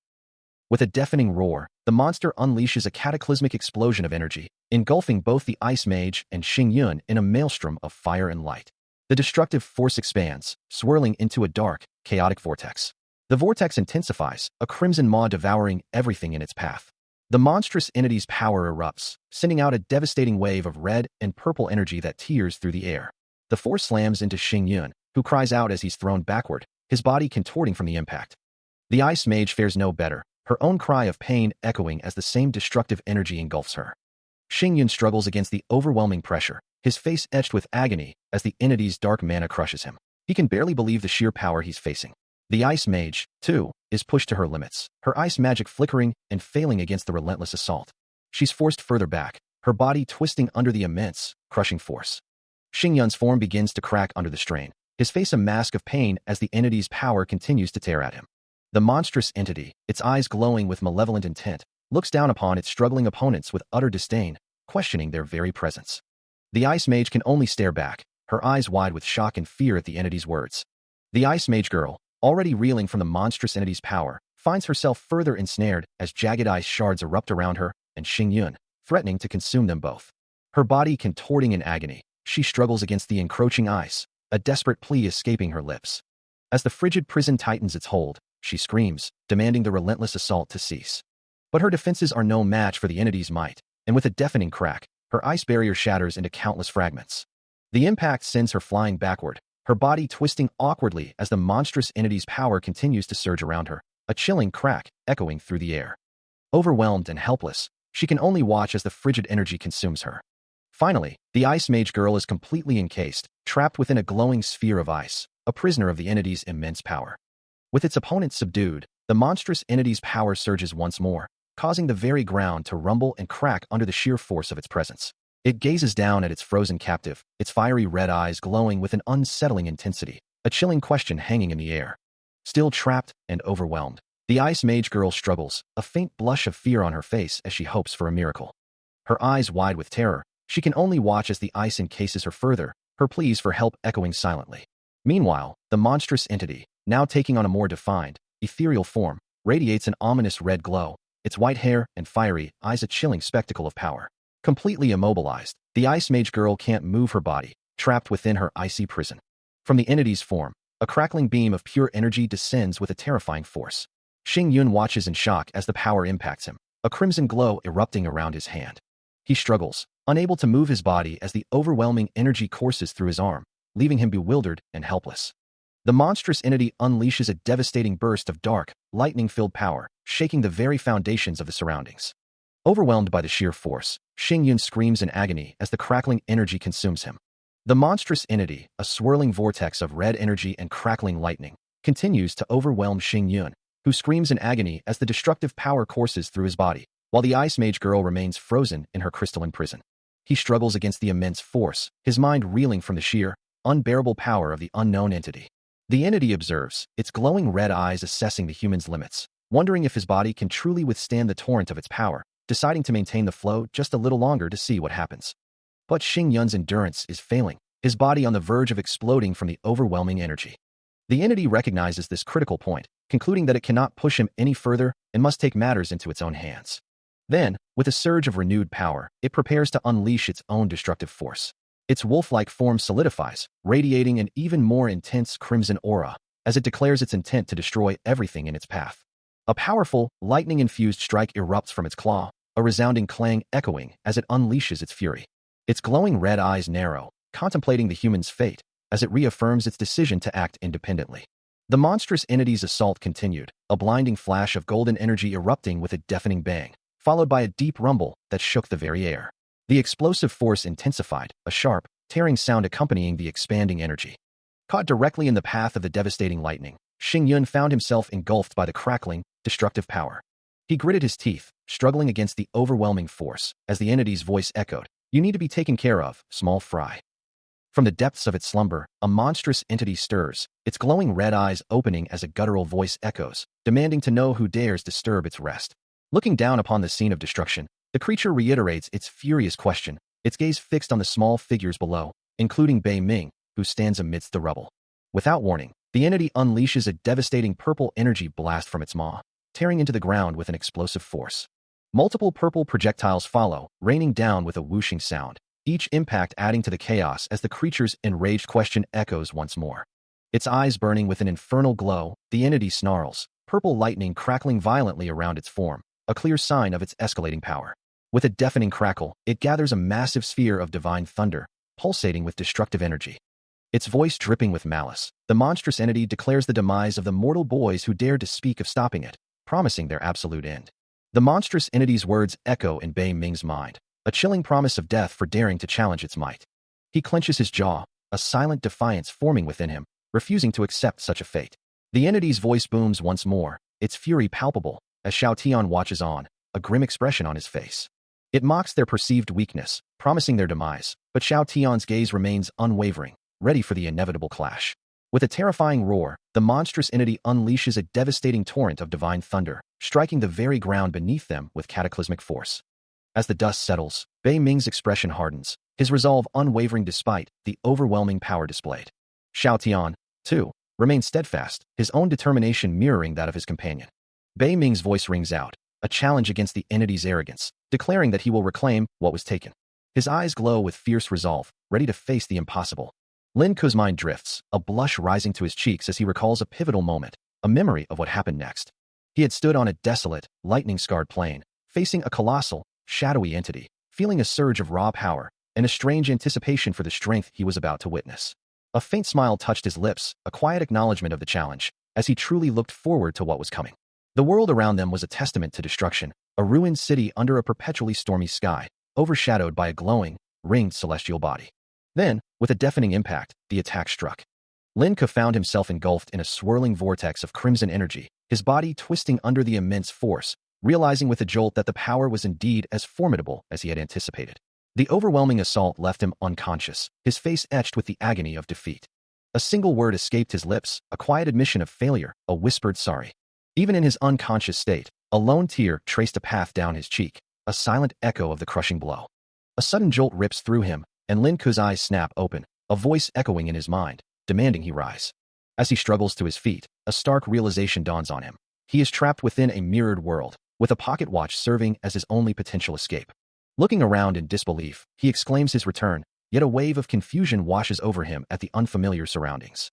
Spotting something on the desolate ground, he points, marveling at the profound difference between this world and the one he remembers. There, amidst the ruins, a small, white rabbit-like creature with fiery red eyes and a crescent moon symbol on its forehead glows softly, its presence a stark contrast to the barren landscape. Lost in thought, Bei Ming ponders his current predicament, wondering if he should be happy or sad about this turn of events. As a small white rabbit with piercing red eyes looks on, while he questions aloud, "What is this place?" Still contemplating the strange circumstances, he repeats his internal debate, unsure whether to feel joy or sorrow. The question of his surroundings lingers, a silent query hanging in the air. His internal struggle continues, a mix of emotions swirling within him as the rabbit observes. Suddenly, the small creature speaks, its voice surprisingly clear. Happy? Sad? What are you talking about? You're just a human. How can you understand the feelings of a divine beast like me? Bei Ming's eyes widen in utter disbelief, shocked by the creature's words as he exclaims, a divine beast. Still reeling from the impossible revelation, he collapses to the ground, hands raised in a desperate plea, convinced he's somehow caused a grave offense. The small divine beast, Xiao Tian, looks on in utter astonishment, its mind racing with the realization that its words have been understood, wondering if its deeper emotions are also laid bare. Later, in a grand, unfamiliar hall, Bei Ming sits at a polished table, a heavy sigh escaping him as he tries to make sense of his new, perplexing surroundings. Suddenly, a low rumble vibrates through the air, drawing his attention to a shimmering, blue light that pulses like a nascent rift. As he grapples with the strange phenomenon, a composed figure approaches, and Bei Ming, still disoriented, apologizes for his confusion before asking the man's identity. The man, the academic dean, calmly introduces himself, revealing that Bei Ming is now within the hallowed grounds of the Heavenly Academy, a declaration that triggers a violent, uncontrolled burst of red energy from the young man. The raw power surges around him, a chaotic display of force that leaves him utterly bewildered. A brilliant orange light erupts, intensifying the already volatile energy. Even Xiao Tian, the divine beast, begins to shimmer with a powerful, ethereal glow, reacting to the overwhelming surge of power. He recalls a simpler time, a casual request from a fellow student on the basketball court, to which he readily agreed. But that was then, and now, the divine beast's expression turns supremely serious, its thoughts echoing a past where it too had devoured something else, a memory that now seems to hold new significance. He reacts with a startled gasp, questioning the beast's cryptic words. As if in response, a violent red energy erupts from his body, swirling outwards with immense force, an uncontrolled power he struggles to contain. The divine beast, sensing the danger, prepares its own counterattack, a focused burst of energy ready to meet the chaotic surge. Its attack slams into him, the impact cracking through the air. Still reeling from the force, he demands to know the reason for the assault, as the energy clash continues to rumble around them.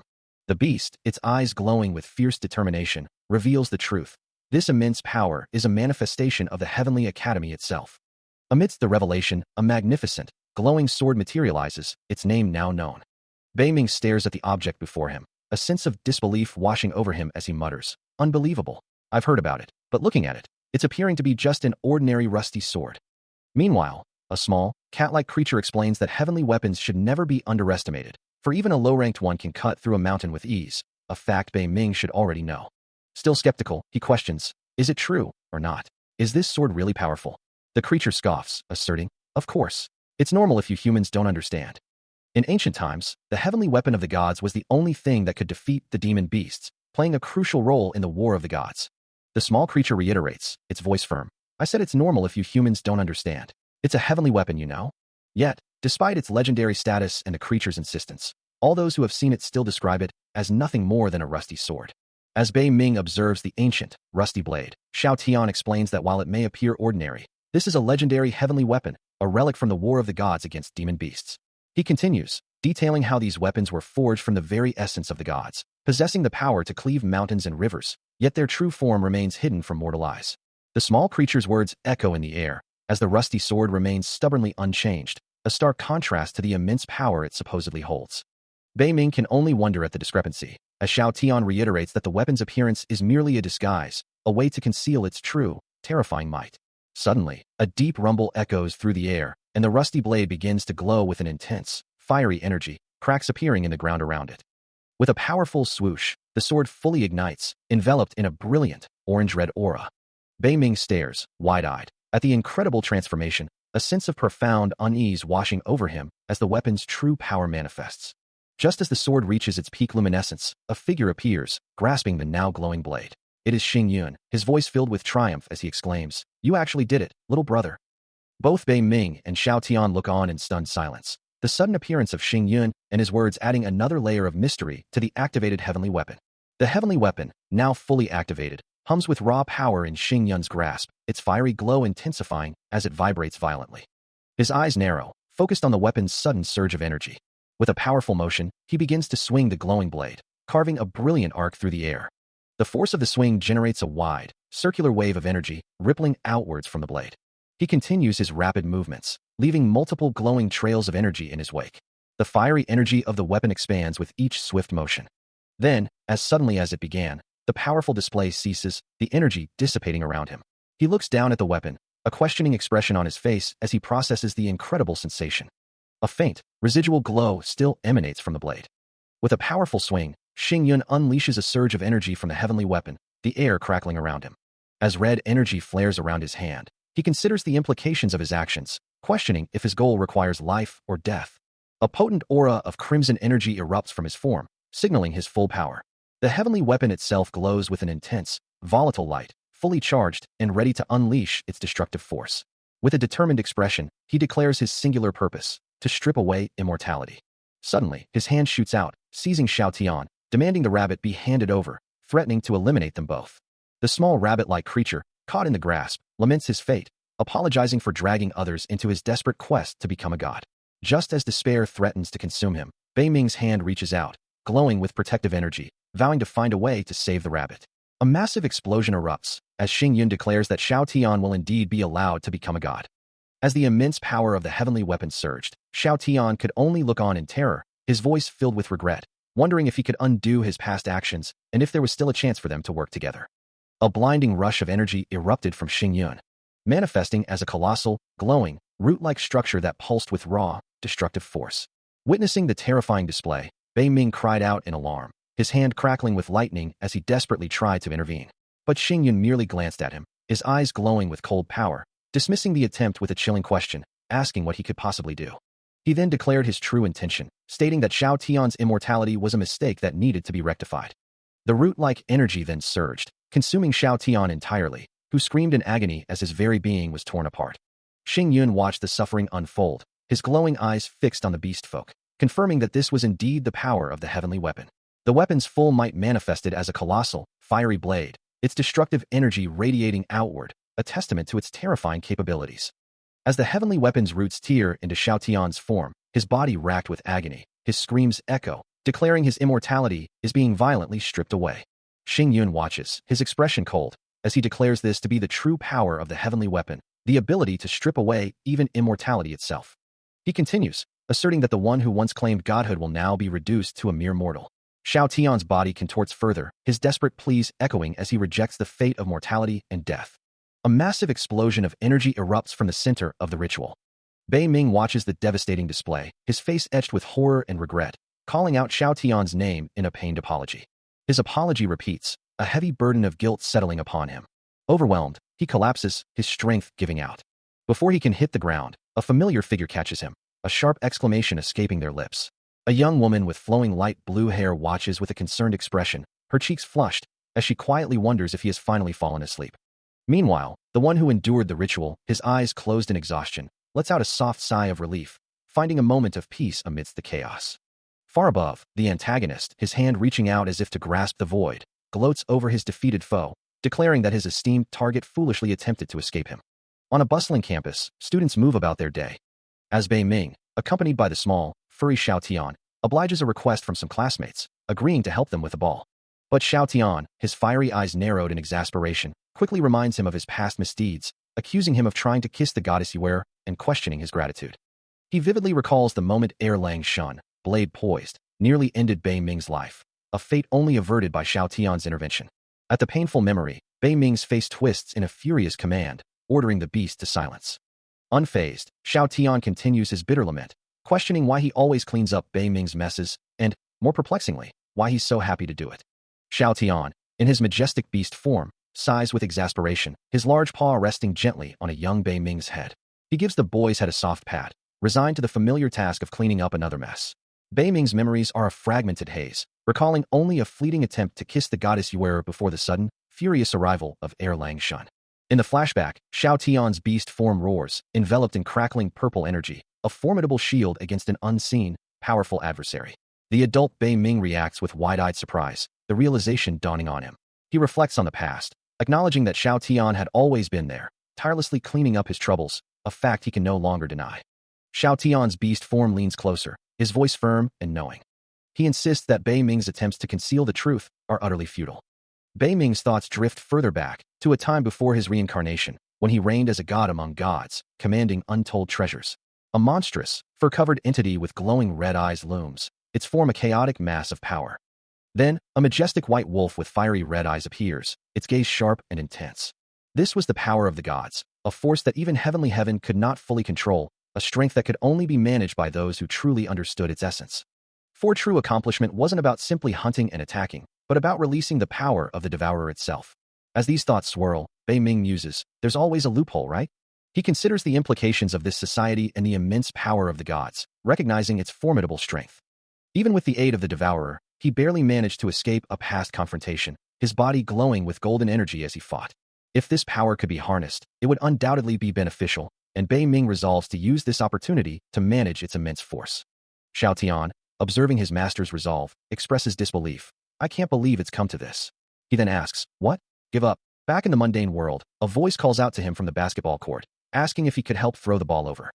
He readily agrees, then finds himself approached by a girl with striking red hair, who asks if he's the new transfer student. She introduces herself as a member of the student council, explaining that she's there to help him with the transfer process. The girl then asks if he has any questions, her expression earnest. He simply replies that he doesn't, causing her to sigh in slight exasperation. The Grand Academy stands, a beacon of learning and activity. She then asks if he's sure, emphasizing that he's a transfer student and should have many questions. As they walk along the street, a sleek red sports car speeds past, and a familiar figure with white hair and fiery red eyes approaches them. Xing Yun greets the girl, then turns his attention to Bei Ming, asking if he's the new transfer student. A young woman with wavy red hair approaches the new transfer student, Bei Ming, asking his name before introducing herself as Xiaoyu. Meanwhile, from a short distance away, Xing Yun watches the interaction with a knowing smile. He muses to himself that this is the important young man who saved so many. Another student, with sleek black hair, joins Xing Yun, asking who he's interested in, and proudly states that the person in question is the school's top student and under the academic dean's care. Xiaoyu, overhearing the conversation, turns with a surprised expression, wondering aloud if Xing Yun is merely curious, or if there's more to his interest. As Bei Ming and Xiaoyu walk away, Xing Yun and the black-haired student continue to observe them. Lin Ku confronts Bei Ming, demanding to know his purpose for being there, to which Bei Ming calmly explains his intention to deliver documents to the academic dean, prompting a brief, non-committal response from Lin Ku. Later, as he walks with Xiaoyu, she inquires about his reason for visiting. Upon hearing his explanation, Xiaoyu expresses surprise, informing him that the academic dean is currently away on a business trip and not present today. As they continue walking, Xiaoyu notices his sudden halt, turning to ask what has caught his attention. Offering a change of plans, she suggests they head to the library together. A faint sound of movement and a soft thud accompany his continued focus on something unseen, prompting Xiaoyu to repeat her question, and he finally admits to having seen something. A sudden, sharp sound echoes, causing a young woman with flowing silver hair to look down in distress, while another, with wavy red hair, appears deeply embarrassed. Standing tall, the silver-haired girl asserts her position, declaring that as the academic dean's assistant, she is far from foolish. Observing the exchange, Bei Ming looks on with a hint of surprise, as the silver-haired girl turns her gaze towards the still embarrassed red-haired student. The red-haired student, Xiaoyu, blushes furiously, her thoughts consumed by the swimming pool and a comparison to Bei Ming. Meanwhile, Bei Ming stands among a group of other students, his own thoughts drifting back to the earlier interaction, recalling his polite intentions and the silver-haired girl's firm declaration. The silver-haired girl, now clad in a sleek black swimsuit, executes a perfect dive, slicing cleanly into the shimmering water of the pool. Beneath the surface, she glides with effortless grace, her long hair fanning out around her as she swims. Emerging from the water, she dries her hair, her gaze falling upon Xiaoyu, and admits her discomfort at being seen in such a state. As a group of male students react with exaggerated nosebleeds, Bei Ming turns away in embarrassment, while the silver-haired girl reiterates her earlier statement, thanking them for their kindness but asserting her intelligence. As the memory continues, a voice calls out to him from the basketball court, asking for help to retrieve a stray ball. He agrees, but then his expression hardens, a sudden realization or shock washing over him as he exclaims, "What the hell?" The scene shifts again, focusing on the grand school building, a silent introduction to the academic dean's assistant, known as the most beautiful girl in the school. Underwater, her legs glide gracefully through the pool, a soft swishing sound accompanying her movements. But the tranquility shatters as a guttural growl erupts from the depths, the water churning violently around her. From the chaos, Xiao Tian's beast form emerges, his fiery eyes glowing with an urgent warning. Alert! Be careful! Responding to the threat, Bei Ming stands ready, a monstrous, shadowy entity manifesting behind him as Xiao Tian perches on his shoulder, and he declares, "Okay." The vision shifts once more, returning to a calmer moment as Bei Ming watches the ice mage girl emerge from the water, a soft sound escaping her as she steps onto the deck. She turns, her gaze meeting his. The academic dean watches Mu Ru Shui, his assistant, as she emerges from the pool, her beauty undeniable. A slight blush rising to his cheeks, he turns away, feeling a touch of shyness as she notices his gaze. Meanwhile, Bei Ming, also observing her, finds himself equally struck by her stunning appearance. A sudden jolt of recognition hits him, causing him to question the familiarity of the scene. His mind flashes back to a pivotal moment, a memory of Mu Ru Shui, the academic dean's assistant, who had once saved him in a time of great peril. In that memory, she stands beside him with Xiao Tian, extending an invitation for him to join them at the school gate.